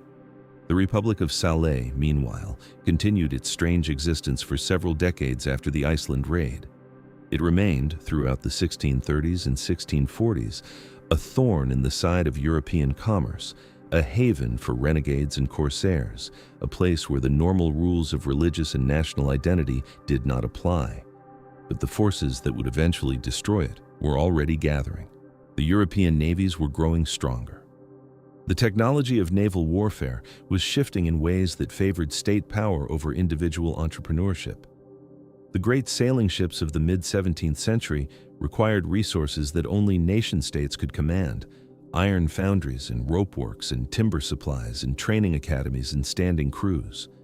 The corsair galley, propelled by oars and dependent on close combat, was becoming obsolete. The future belonged to broadside cannons and line-of-battle tactics, to professional navies rather than freelance raiders. And within Morocco itself, the centrifugal forces that had allowed Salé to exist as an independent entity were beginning to reverse. The Saadian dynasty was collapsing, torn apart by succession disputes and civil war. But out of the chaos, a new power was emerging, the Alawite dynasty, which would reunify Morocco and reassert central control over the coastal cities. The Alawites had no interest in tolerating an independent pirate republic on their doorstep. They wanted the revenues of the corsair trade for themselves. They wanted to control the foreign policy implications of raids on European shipping. They wanted, in short, to be a state rather than a collection of autonomous ports. The specific dates are disputed. The The specific mechanisms are unclear. But sometime in the 1660s or 1670s, the Republic of Salé ceased to exist as an independent entity. The corsair trade continued. It would continue for another century and a half until the French conquest of Algiers in 1830. But it continued under different auspices, subject to different authorities, operating according to different rules. The brief, strange experiment in pirate self-governance was over. The moment when a city on the edge of the Atlantic could declare itself a republic, elect its own leaders, make its own foreign policy, and conduct its own war against the Christian powers of Europe, that moment had passed. What remained was memory, and even memory was fragmentary. In Iceland, the Turkish abductions became part of the national consciousness, a trauma that shaped how Icelanders understood their relationship to the outside world. The raid of 1627 was not forgotten. It was remembered and retold, and eventually, in the 19th century, transformed into literature. The poet Jónas Hallgrímsson, one of the founders of Icelandic Romanticism, wrote about it. The novelist Gunnar Gunnarsson in the 20th century made it the subject of a historical novel. The story persisted because it was too dramatic to fade, because it spoke to something deep in the Icelandic sense of vulnerability, because it reminded a small nation on the edge of the habitable world that the sea that sustained them could also destroy them. But memory, as always, simplified. The raid became Turkish, though the corsairs were mostly Moroccans, and the commander was a Dutchman. The captives became victims, though some of them, as we have seen, found ways to survive and even thrive in their new circumstances. The complexity of the historical reality, the renegades and the converts, the Moriscos and the Europeans, the economy that connected Iceland and Morocco and the Netherlands in a single system of violence and profit, all of this was flattened into a simpler narrative of Muslim aggression and Christian suffering. In Morocco, the memory was different. The Republic of Salé became a footnote in the longer history of the Alawite dynasty, a brief anomaly in the story of Moroccan state building. The renegades who had helped to found it, Murat Reis and his colleagues, the Dutchmen and Englishmen and Spaniards who had converted to Islam and made their fortunes as corsairs, became part of the general category of converts, a population that had always existed in Moroccan society and would continue to exist long after the specific individuals were forgotten. Their names faded from memory. Their descendants merged with the general population. The specificity of their origins was lost in the vastness of Moroccan history. In the Netherlands, the name Jan Janszoon van Haarlem survived in the archives but not in the popular imagination. He was not a hero of Dutch national history. He was not claimed as a patriot or celebrated as an adventurer. He was, if anything, an embarrassment, a reminder that the same maritime culture that produced the great trading companies and the colonial empire had also produced men who turned against their own kind, who converted to the religion of the enemy, who made their fortunes enslaving their former countrymen. The Dutch preferred to remember other figures, other stories, other aspects of their 17th century golden age. Murat Reis was consigned to the footnotes, and in America, the connection to the Barbary corsairs was not remembered at all. The descendants of Anthony Jansen van Salé did not know, for the most part, that their ancestor had come from Salé, that his mother or grandmother had been the daughter of a Dutch pirate captain who had raided Iceland and sold captives in the markets of Morocco. They knew only that they were Americans, that their families had been in the country since the beginning, that their ancestors had helped to build the nation. The rest was genealogy, the province of antiquarians and hobbyists, not something that shaped how they understood themselves. Until, eventually, it did. The rediscovery of Murat Reis began in the 20th century, as historians started to pay attention to the kinds of figures who had been excluded from traditional narratives. The study of piracy became respectable. The study of religious conversion became interesting. The study of the Barbary corsairs, long consigned to the margins of Mediterranean history, began to attract serious scholarly attention. And out of this attention emerged a new picture of the early modern world, a picture in which the boundaries between civilizations were more porous than traditional narratives had suggested, in which individuals moved back and forth across religious and cultural lines with a frequency that later centuries would find unimaginable, in which the categories that we take for granted, Christian and Muslim, European and African, free and enslaved, were contested and negotiated rather than fixed and absolute. Murat Reis became, in this new historiography, a representative figure. Not a hero, certainly, not someone to be celebrated or emulated, but someone who illustrated, in the specific details of his career, the larger forces that were reshaping the Atlantic world in the 17th century. The expansion of European commerce, the decline of Ottoman power, the rise of the Atlantic slave trade and its connection to older patterns of Mediterranean slavery. The persistence of holy war and its transformation into something more frankly economic. The mobility of renegades and the challenge they posed to the religious identities that states were trying to impose on their populations. He became, in short, a case study, an example, a way of understanding a world that no longer exists but that shaped, in ways we are still discovering, the world that does. The irony is that we know so much and so little about him. We know the outlines of his career. We know the major events. We know something of his personality, his reputation, his standing among the corsairs of Salé. We know about the Iceland raid and the captives taken and the ransom negotiations and the returns. We know about his descendants and their strange journey from Morocco to Manhattan. But we do not know what he thought. We do not know how he understood himself. We do not know whether he felt any regret for the life he had lived, any guilt for the suffering he had caused, any nostalgia for the country he had left behind. We do not know whether he died content or tormented, whether he looked back on his career with pride or with something darker. The sources do not tell us. They record actions, not intentions. They preserve the external facts of a life, but not its inner texture. They give us the shell, but not the animal that lived inside it. And perhaps that is fitting. Perhaps a man who made his living by transforming human beings into commodities, by stripping away their individual identities and reducing them to units of exchange, deserves to be remembered in the same way. Perhaps the erasure of his inner life is a kind of justice, a reminder that the violence he inflicted had consequences that extended beyond the immediate suffering of his victims to the very possibility of historical knowledge. The captives he took to Salé lost their names, their families, their futures. They became, in the records, numbers and categories rather than individuals. And he, the man who made this happen, has become something similar, a name in the archives, a figure in the narrative, a representative of forces larger than himself. The sea moves. The currents that carried his ships still flow. The routes he sailed are still sailed, though by container ships now rather than corsair galleys.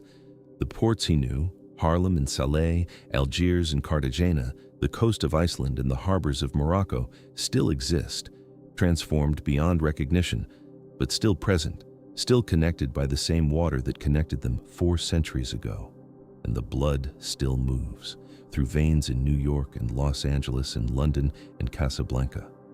Through people who have never heard the name Murat Reis, who have never thought about the Barbary corsairs, who have never considered the possibility that their existence is connected by chains of descent too long and complex to trace, to a Dutch sailor who converted to Islam in the early 17th century and spent the rest of his life raiding the shipping lanes of the Atlantic.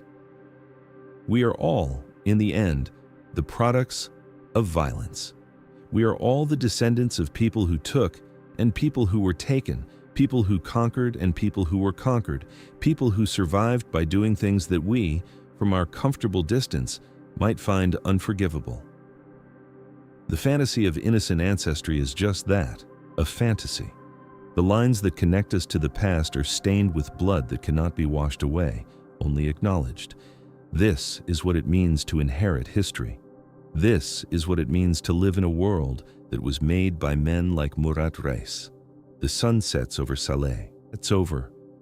The old city, the Medina, still stands, a maze of narrow streets and whitewashed walls, a place where the call to prayer still echoes 5 times a day, and the smell of the sea still mingles with the smell of cooking fires and garbage and jasmine. The Kasbah, Where Murat Reis once walked still overlooks the harbor. The river still flows to the sea. The cemetery outside the city walls still holds the bones of corsairs and captives, renegades and believers, all of them now anonymous, all of them now part of the earth they once walked on. A fisherman casts his net, a muezzin climbs the stairs of a minaret, a tourist takes a photograph. The world continues, indifferent to the weight of what has happened in this place, indifferent to the lives that have been lived and lost and forgotten here. The present presses forward, as it always does, leaving the past to those who choose to look for it. And in a library somewhere, in the Netherlands, in Morocco, in Iceland, in New York, a scholar opens a document. A name appears.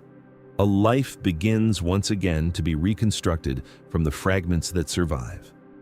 The story continues to be told, continues to be revised, continues to find new listeners who carry it forward into futures that Jan Janszoon van Haarlem could never have imagined. The sea does not remember, but we remember for it. The question of what Murat Reis believed, what he actually, privately, in the silence of his own mind held to be true, is one that the sources cannot answer and that perhaps no source could ever answer. Conversion in the early 17th century was a matter of public performance as much as private conviction. The Shahada was spoken aloud, before witnesses. The circumcision was performed, the new name was given, the old identity was officially shed. But what happened inside the convert's head, what remained of the old faith and what was genuinely embraced of the new, was invisible to everyone except the convert himself, and perhaps invisible even to him. The scholarship on early modern religious conversion has emphasized in recent decades the fluidity and ambiguity of the process. Converts moved between faiths for reasons that ranged from the desperately pragmatic to the deeply spiritual, and often these motivations were mixed in ways that resist easy categorization. A man might convert to save his life and then, over time, come to genuinely believe. A man might convert out of sincere conviction and then, decades later, feel the tug of his original faith. A man might hold both faiths simultaneously, syncretistically, in ways that neither religious tradition would officially sanction, but that the human mind, in its capacity for contradiction, would somehow accommodate. Murat Reis left no spiritual autobiography. He left no letters discussing his relationship with God or gods. He left only actions, raids and negotiations, marriages and alliances, the practical business of a life lived at the intersection of incompatible worlds. And actions, as any historian knows, are unreliable guides to belief. A man who observes Ramadan might be a devout Muslim or a pragmatic operator maintaining his cover. A man who does not observe it might be a secret Christian or simply a lapsed believer of either faith. The external evidence can point in multiple directions, and in the case of Murat Reis, it points in all of them. What we can say with more confidence is that he operated within a system that made such ambiguity not only possible, but in some ways structurally necessary. The corsair world was a world of surfaces. It required men to perform identities, religious, national, professional, that might or might not correspond to their inner lives. The captain who flew Ottoman colors one day and Moroccan colors the next was not necessarily loyal to either empire. He was loyal to his ship, his crew, his own survival.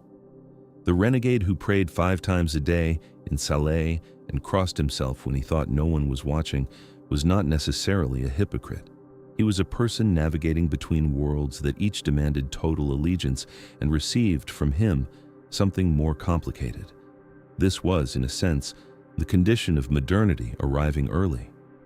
The fixed identities of medieval Christendom and medieval Islam, identities in which a person's faith, nationality, profession, and family were largely determined at birth and remained stable throughout life, were beginning to fragment in the 16th and 17th centuries, worn away by the same commercial and military pressures that created the corsair economy in the first place. Men were learning to be multiple, to present different faces to different audiences, to hold conflicting loyalties in suspension. Murat Reis was an early practitioner of this modern art, a man who had learned, perhaps out of necessity, perhaps out of natural disposition, to be several people at once. The Salé Republic that he served was itself a kind of experiment in multiplicity. It was not a nation in any modern sense. It was not even a coherent polity in the way that the Ottoman or Spanish empires were polities. It was more like a franchise, a brand, a temporary coalition of interests held together by the profits of raiding and the shared necessity of defending those profits against external threats. The captains who sailed under the Salé flag owed allegiance to the city only insofar as it served their purposes. They could, and did, shift their operations to other ports when circumstances warranted. They could, and did, negotiate independently with European powers, making private arrangements that might or might not align with the city's official policy. They were, in effect, independent contractors operating under a corporate umbrella, free to pursue their own interests as long as they paid their dues and observed the basic protocols of the community. This organizational structure was remarkably similar to what was emerging at the same time in the Protestant maritime powers, the Dutch and English joint stock companies that would eventually build empires of their own.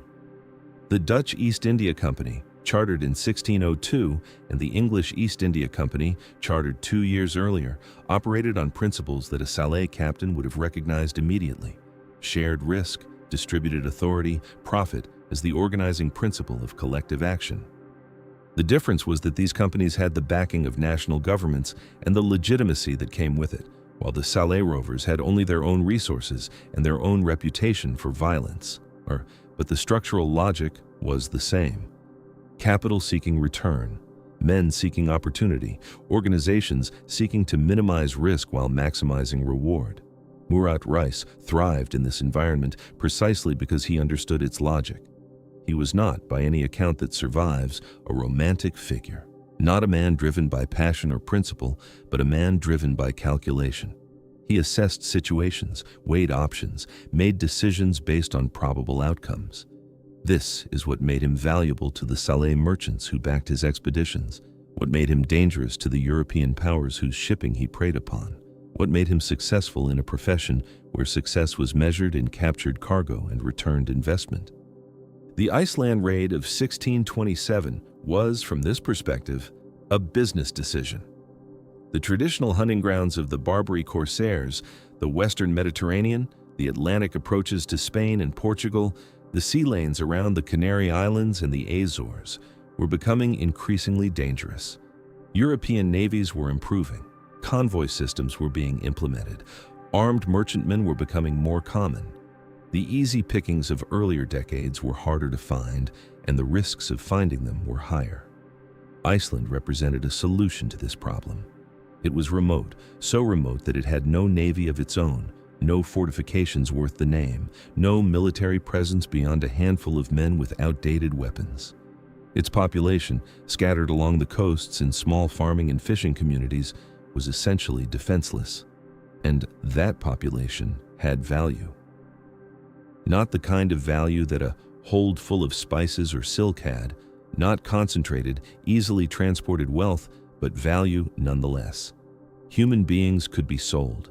Human beings could be ransomed. Human beings could be put to work. And in the slave markets of North Africa, where demand consistently outstripped supply, human beings from Iceland would fetch prices that made the voyage worthwhile. The decision to raid Iceland was not, as far as we can tell, Murat Reis's alone. He commanded one ship among several. The expedition was a joint venture, a collaboration among multiple captains and multiple investors, each with their own stake in the outcome. But he was, by most accounts, the most experienced navigator among them, the one who knew the Atlantic, the one who had sailed these waters before. His expertise made the raid possible. Without someone who understood the currents and the winds, the distances and the dangers, the Salé fleet could never have reached Iceland at all. They sailed in the summer of 1627, the only season when such a voyage was remotely feasible. The Atlantic north of the 40th parallel was a different ocean from the one the corsairs knew, colder, wilder, more violent in its weather and more unpredictable in its moods. The ships they sailed were designed for the Mediterranean and the coastal Atlantic, not for the open crossings that the voyage required. They were fast and maneuverable, excellent for chasing down merchantmen in familiar waters, but uncomfortable and potentially dangerous in the conditions they would face in the north. The journey took weeks. We do not know the exact route they followed, whether they swung wide to the west, using the prevailing winds and currents that later mariners would map in detail, or whether they attempted a more direct passage north along the European coast before turning west toward Iceland. Either route would have tested the ships and the men who sailed them. Either route would have involved days out of sight of land, days of relying on dead reckoning and accumulated experience, days of not knowing with any certainty where they were or when they would arrive. What we know is that they arrived. In late June or early July of 1627, the corsair fleet appeared off the coast of Iceland, an island that had not seen a foreign attack in living memory, an island that existed in the minds of its inhabitants at the edge of the known world, beyond the reach of the conflicts that consumed the continent to the south. The appearance of the ships must have been incomprehensible at first. Who were these strangers? Where had they come from? What could they possibly want in a place as poor and remote as Iceland? The answers became clear soon enough. The raids unfolded over several weeks, at multiple locations along the southern and eastern coasts. The corsairs were systematic. They anchored offshore, sent boats to the beaches, moved quickly through the scattered settlements, taking what could be taken, not just people, but also goods, food, anything portable enough to carry back to the ships. The resistance was minimal. The Icelanders had no weapons to speak of, no training in combat, no experience with this kind of violence.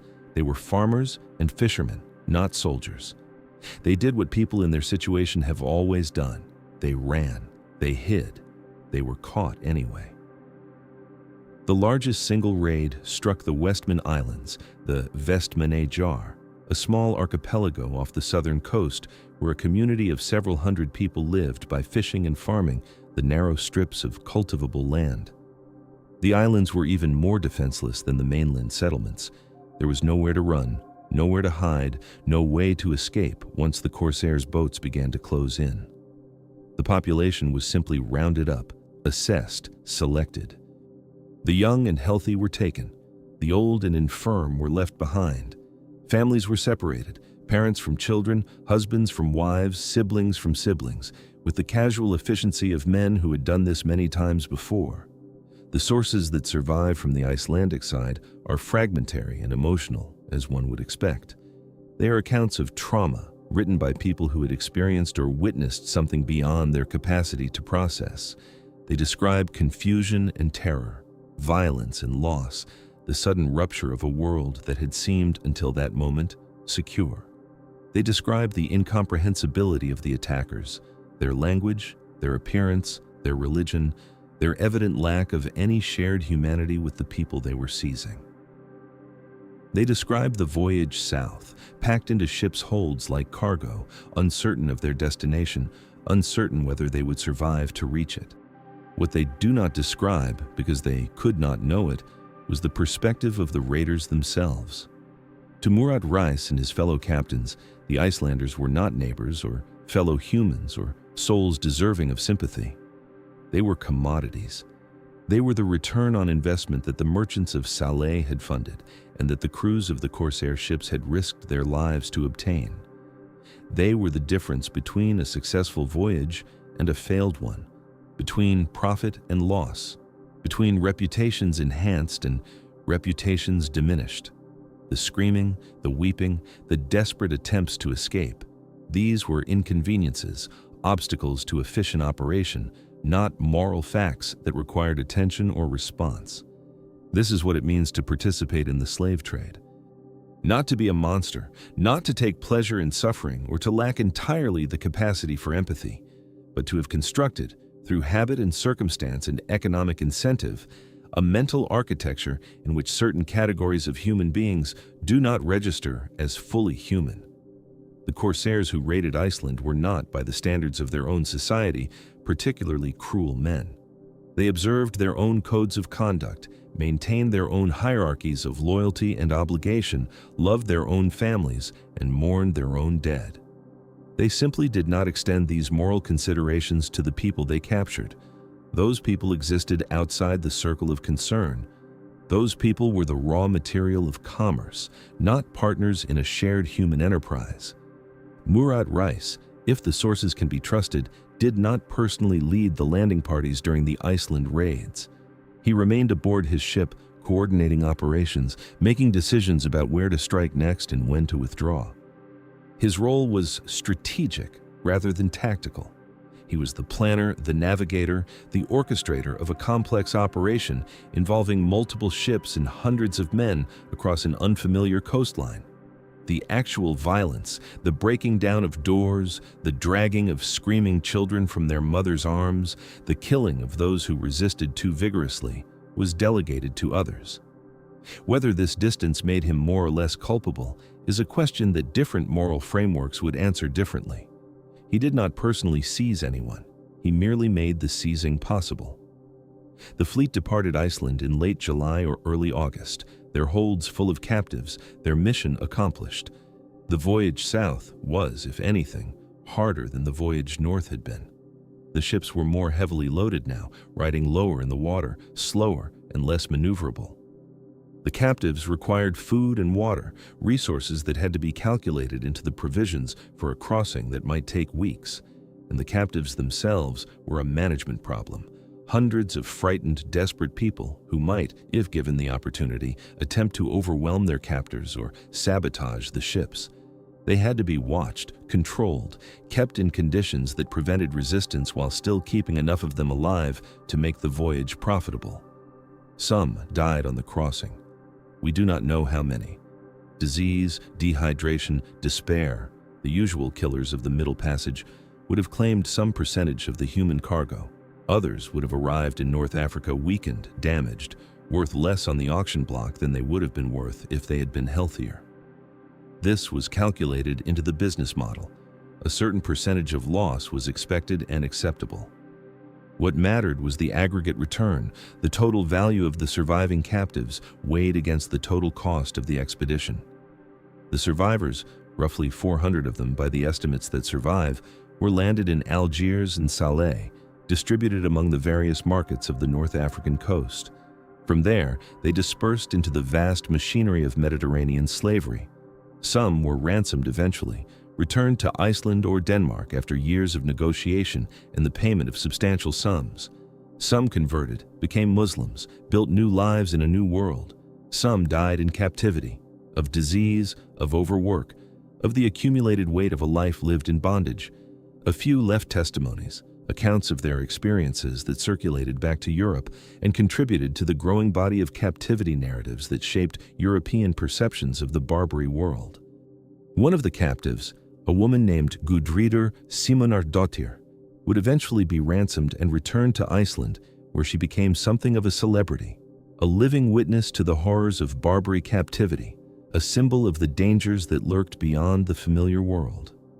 She dictated an account of her experiences that was transcribed and preserved, one of the few first-person testimonies from the Icelandic side of the 1627 raids. Her narrative is harrowing in the manner of such narratives, a catalog of suffering and survival, of moments when death seemed certain and moments when hope flickered briefly before being extinguished again. But Gudridur's narrative, valuable as it is, tells us nothing about Murat Reis.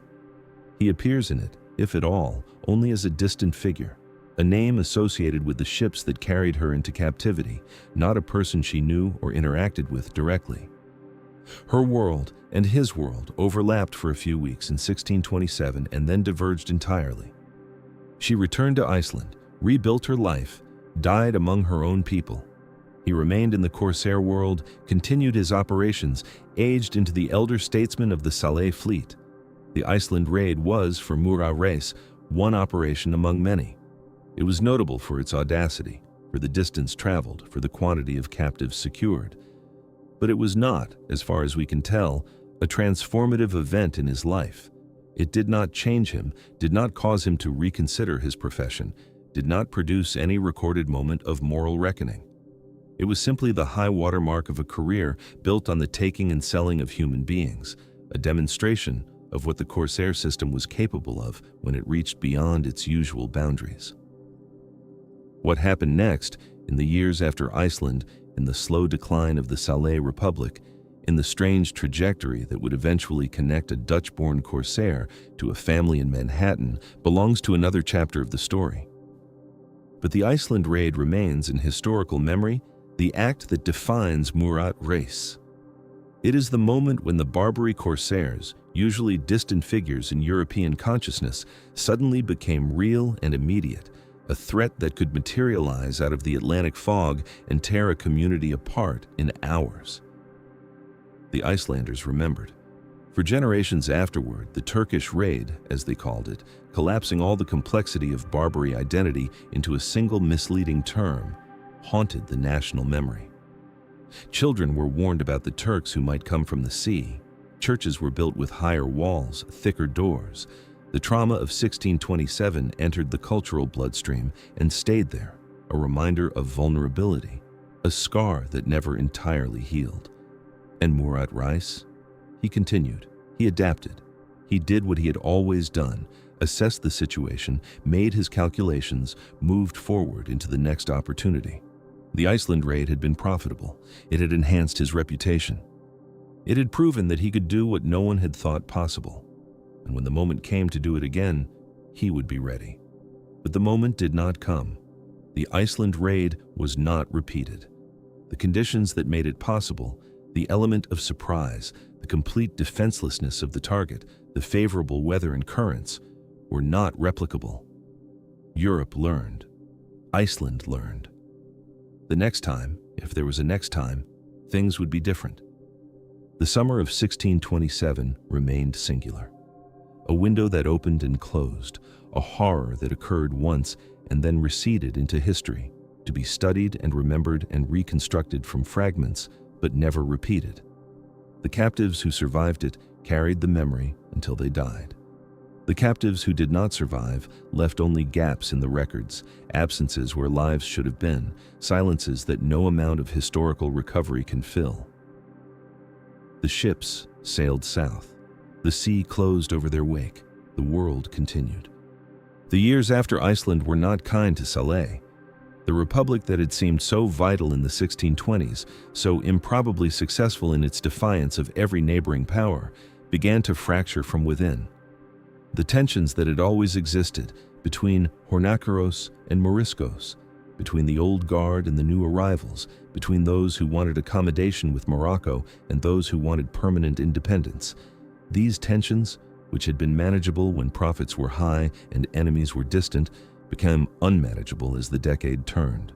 Murat Reis watched it happen. He was, by 1630, a man in his late 50s or early 60s, old by the standards of his profession, old by the standards of his century.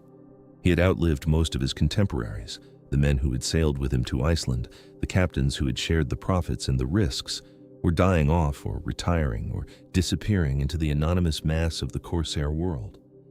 A new generation was rising, men who had not known the early years of the Republic, who took for granted the freedoms that their predecessors had fought to establish. And this new generation had its own ideas about how Salé should be governed, its own ambitions, its own rivalries. The external pressures were mounting too. Morocco, under the Saadi dynasty, had never truly accepted Salé's independence. The Corsair Republic was an affront to royal authority, a reminder that the Sultan's writ did not run to every corner of his theoretical domain. And Europe, stung by decades of Corsair raids, was beginning to organize more effectively. The French, the Dutch, the English, all were building navies capable of projecting power into the Mediterranean and beyond. The era of easy pickings was ending. In 1631, just 4 years after Iceland, an event occurred that shocked the Corsair world and demonstrated how quickly the balance of power was shifting.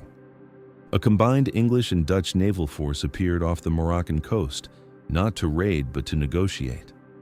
The European powers had realized that direct military action against the Corsair bases was expensive and largely ineffective.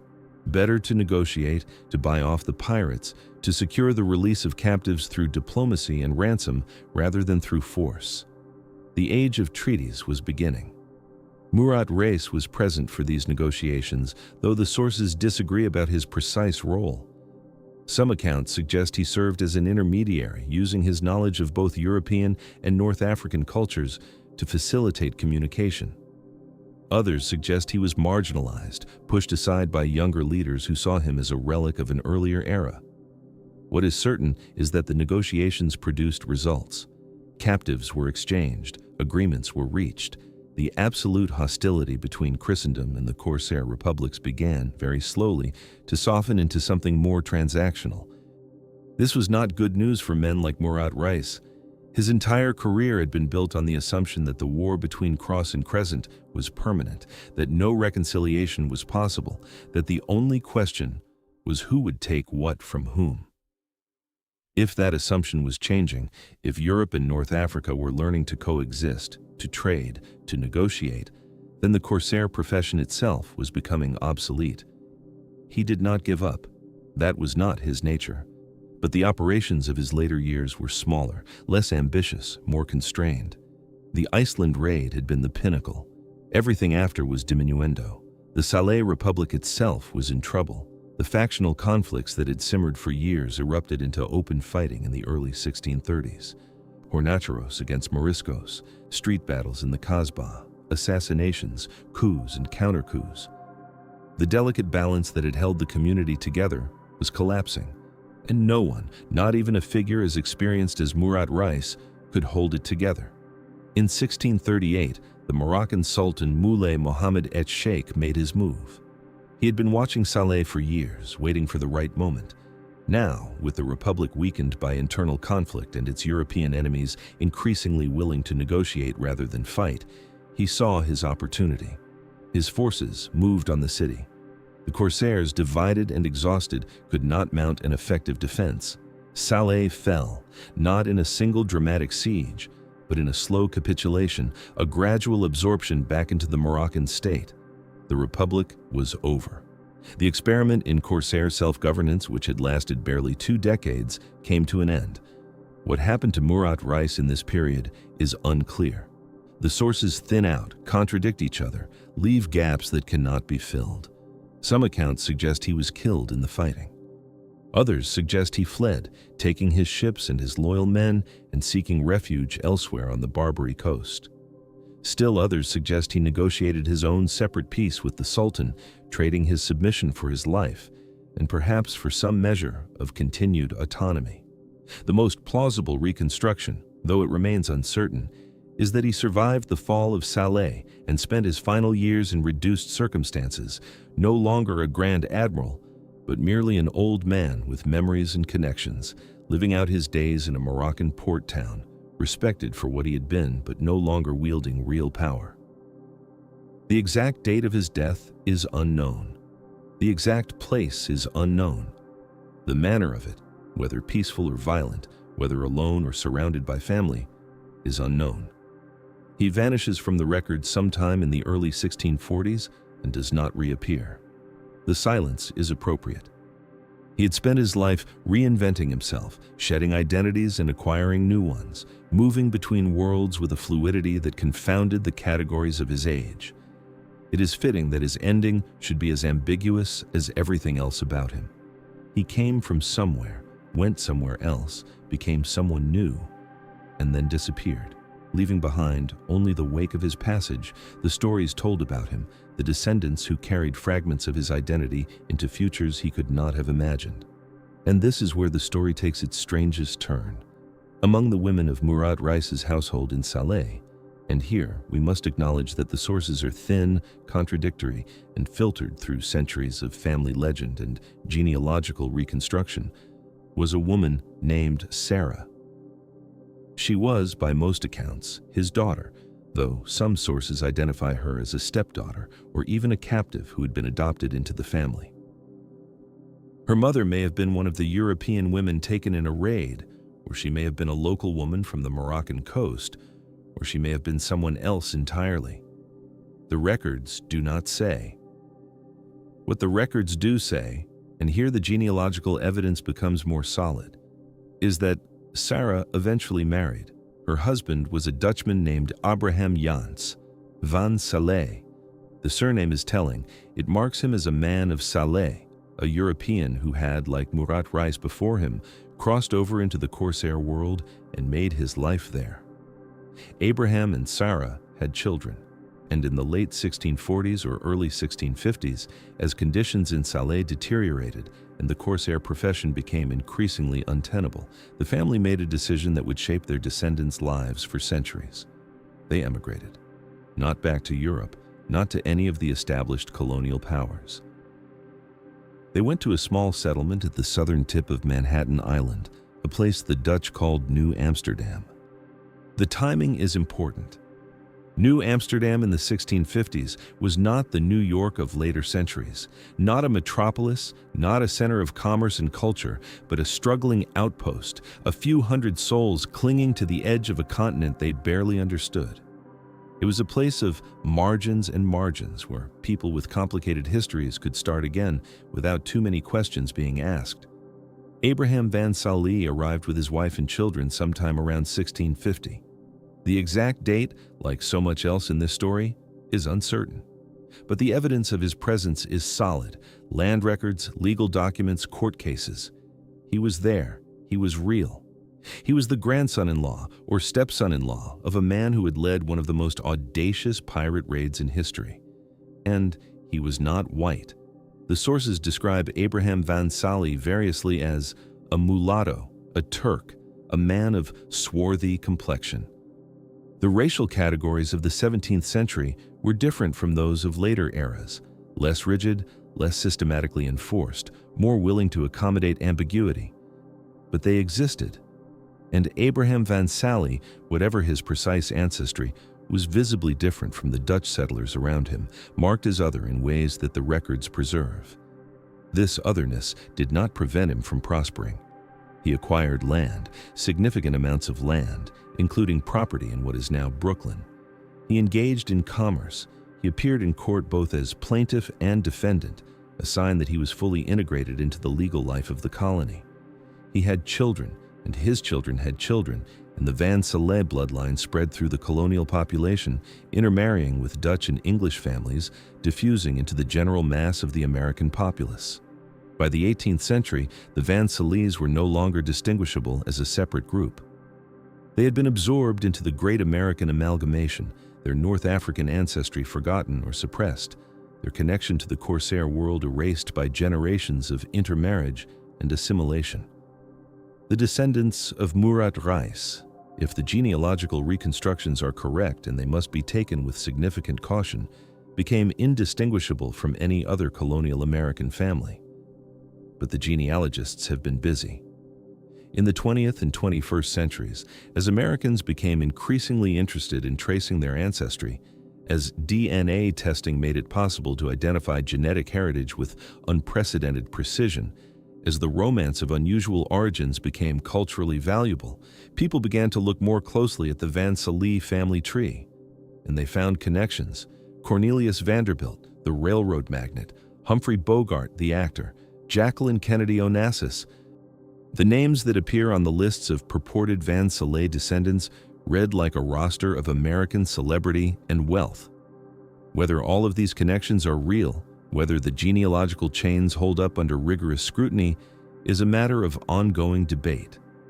Family trees, especially ones that stretch back 4 centuries, are fragile things, easily broken by a single misidentified ancestor, a single clerical error, a single assumption that should not have been made. But even if only some of the connections are real, the implications are remarkable. The blood of a Dutch sailor who became a Barbary corsair, who converted to Islam and took the name Murat Reis, who led a raid on Iceland in 1627 and carried 400 people into slavery, that blood, diluted through dozens of generations but still traceable, may run in the veins of some of the most prominent families in American history. The irony is almost too perfect. A man who trafficked in human beings, who built his career on the capture and sale of European Christians into North African slavery, produced descendants who became pillars of a society built on the labor of enslaved Africans. The historical symmetry is dizzying. The moral implications are impossible to resolve. This is not a redemption story. There is no arc here that bends toward justice, no cosmic balancing of accounts. Murat Reis was never punished for his crimes, never brought to account for the suffering he caused. He lived a long life by the standards of his era, prospered in his profession, died, as far as we know, in something like peace. His victims, the hundreds of Icelanders he carried into slavery, did not get justice. Most of them died in captivity, in places whose names they never learned, among people whose languages they never spoke. The few who returned brought back only trauma and silence, and yet his bloodline survived. Survived and prospered and multiplied and spread across a continent, becoming woven into the fabric of a nation that would itself be built on contradictions, on the coexistence of liberty and slavery, on the simultaneous celebration of freedom and the systematic denial of it to millions. The Mediterranean world of the early 17th century, that fluid, violent, morally ambiguous space where men like Jan Janszoon could become Murat Reis, where the boundaries between Christian and Muslim were crossed and recrossed, where slavery was universal and identity was negotiable. That world seems distant from us now. We have drawn our lines more firmly. We have constructed categories that seem more fixed. We have told ourselves stories about progress, about the march of civilization, about the obsolescence of the old brutalities. But the lines were always more porous than we pretend. The categories were always more permeable. The boundaries we imagine to be ancient and inevitable are, in most cases, recent and contingent, constructed by specific people at specific times for specific purposes. The Mediterranean of 1627 was not a different moral universe from our own. It was the same universe, seen from a different angle, illuminated by different lights. Murat Reis was not a monster. He was a man of his time, operating within a system that he did not create and could not have changed. This does not excuse him. The system was monstrous, and he served it willingly, profited from it eagerly, extended its reach farther than anyone had thought possible. But calling him a monster would be too easy. It would allow us to distance ourselves, to pretend that the capacity for such things lies in other people, in other eras, in conditions fundamentally different from our own. The truth is harder. The truth is that ordinary men, in ordinary circumstances, can be induced to participate in extraordinary cruelties. The truth is that systems matter more than individuals, that the forces that shape behavior are structural and economic and institutional, not primarily moral or psychological. The truth is that the capacity for what Murat Reis did lies in all of us, dormant but not absent, waiting for the right conditions to call it forth. The captives he took to North Africa, the Icelanders, the Irish, the English, the Dutch, all the unnamed thousands who passed through the slave markets of Algiers and Tunis and Salé, they are gone. Their descendants, if they have any, cannot be traced. Their experiences, with rare exceptions, were not recorded. They exist now only as numbers, as estimates, as the shadow side of the corsair enterprise. But Murat Reis himself has descendants, or may have descendants, or is claimed by people who want to have interesting ancestors, who want their family trees to contain something more exotic than farmers and merchants, who want to connect themselves to the romance and the horror of history. Whether these claims are true, in the strict genealogical sense, almost does not matter. What matters is that the story is told. What matters is that the connection is claimed. What matters is that a man who was born Jan Janszoon in the harbor town of Haarlem, who became a corsair in the waters off Morocco, who took a new name and a new faith and a new identity, who raided the undefended coasts of a volcanic island at the edge of the known world. That man is still with us, still present in the stories we tell about where we came from and who we are. The past does not stay in the past. That is the final lesson, the one that Murat Reis's strange afterlife teaches us most clearly. The decisions made in 1627 and 1618, in the formative years when a Dutch privateer became a Barbary corsair, those decisions did not end when the men who made them died. They propagated forward through time, through bloodlines and institutional structures and cultural memories, shaping futures that no one could have predicted. When you walk through the streets of Manhattan today, the Manhattan that was once New Amsterdam, that was once a struggling colonial outpost where a family from Salé could arrive and start again, You are walking through a landscape shaped in some infinitesimal way by Murat Reis. When you look at the American aristocracy, such as it is, at the families whose names recur in the history books and the society pages, you may be looking at people who carry, somewhere in their genetic inheritance, the legacy of a man who made his living capturing Christians and selling them into slavery. The irony is not accidental. It is the structure of history itself, which refuses the neat moral categories we try to impose on it, which insists on showing us that perpetrators and victims are not separate species, that the descendants of one become indistinguishable from the descendants of the other, that time dissolves the boundaries we thought were eternal. The village of Vestmannaeyjar was rebuilt, the churches were reconstructed, the fields were resown. Life continued, as life does, because the alternative is unthinkable.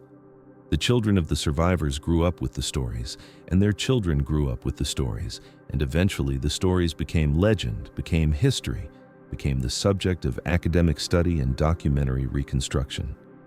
The trauma remained, but it changed shape, became manageable, became part of the identity of a people rather than a fresh wound in individual lives.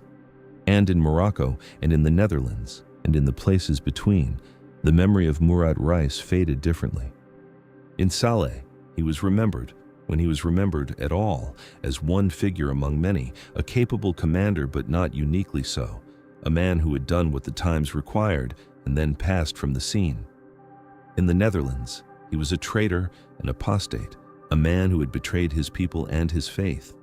In both places, the memory was partial, colored by the needs and prejudices of those who preserved it. But memory is not the only way the past persists. There are also the genes, the bloodlines, the physical continuity that runs from body to body across the centuries. Somewhere in the world today, in America, in Europe, in places the genealogists have not yet traced, there are people who carry within them the biological inheritance of Jan Janszoon van Haarlem, who became Murat Reis, who sailed to Iceland in the summer of 1627 and changed the lives of everyone he touched. They do not know this. Most of them will never know it. The connection is too distant, too diluted, too obscured by centuries of intermarriage and migration and the ordinary chaos of human reproduction. But it is there. It persists. It endures. The sea that carried him north to Iceland, the sea that carried his ships south to Salé, the sea that separated and connected the worlds he moved between, that sea is still there too. It does not remember. Water has no memory. The waves that broke against the hull of his galley in 1627 have long since dispersed, their energy absorbed into the vast circulation of the Atlantic, their molecules scattered across the globe. The sea is indifferent to what happened on its surface. It was a medium, not a witness. But we are witnesses. We who read the records and reconstruct the events and try to understand what happened and why. We are the witnesses that the sea cannot be. We carry the memory because someone must. We tell the story because silence is also a choice and not an innocent one. The people who were taken from Vestmannaeyjar deserve to be remembered, even if we cannot recover their individual names and faces and experiences. The system that took them deserves to be understood, even if understanding does not lead to easy moral judgments. And the man at the center of it all, the renegade from Haarlem who became an admiral in the corsair fleet, who moved between identities with a fluidity that still astonishes, he too deserves to be understood, not as a hero or a villain, but as a human being who made choices under constraints, who acted in the world as he found it, who left behind a legacy that outlived him by centuries. The sun still sets over the Atlantic. The light still falls on the waters off the Moroccan coast, on the harbors where the corsair ships once anchored, on the ruins of fortifications that have crumbled into the sand. The wind still blows. The tides still turn. Somewhere, in a city built on an island that was once the edge of nowhere, the descendants of a pirate go about their lives, unaware of the strange cargo their blood carries. The story is not over. It never is. The past does not end. It only recedes, becoming harder to see but no less present, no less real, no less consequential. What Murat Reis set in motion is still in motion. What he built, what he destroyed, what he made possible, it all continues, propagating forward into a future he could not have imagined and we cannot yet see. He was born in a harbor town. He died, probably, near the sea. Between those two facts, a life, strange, violent, consequential, ultimately unknowable. The waves keep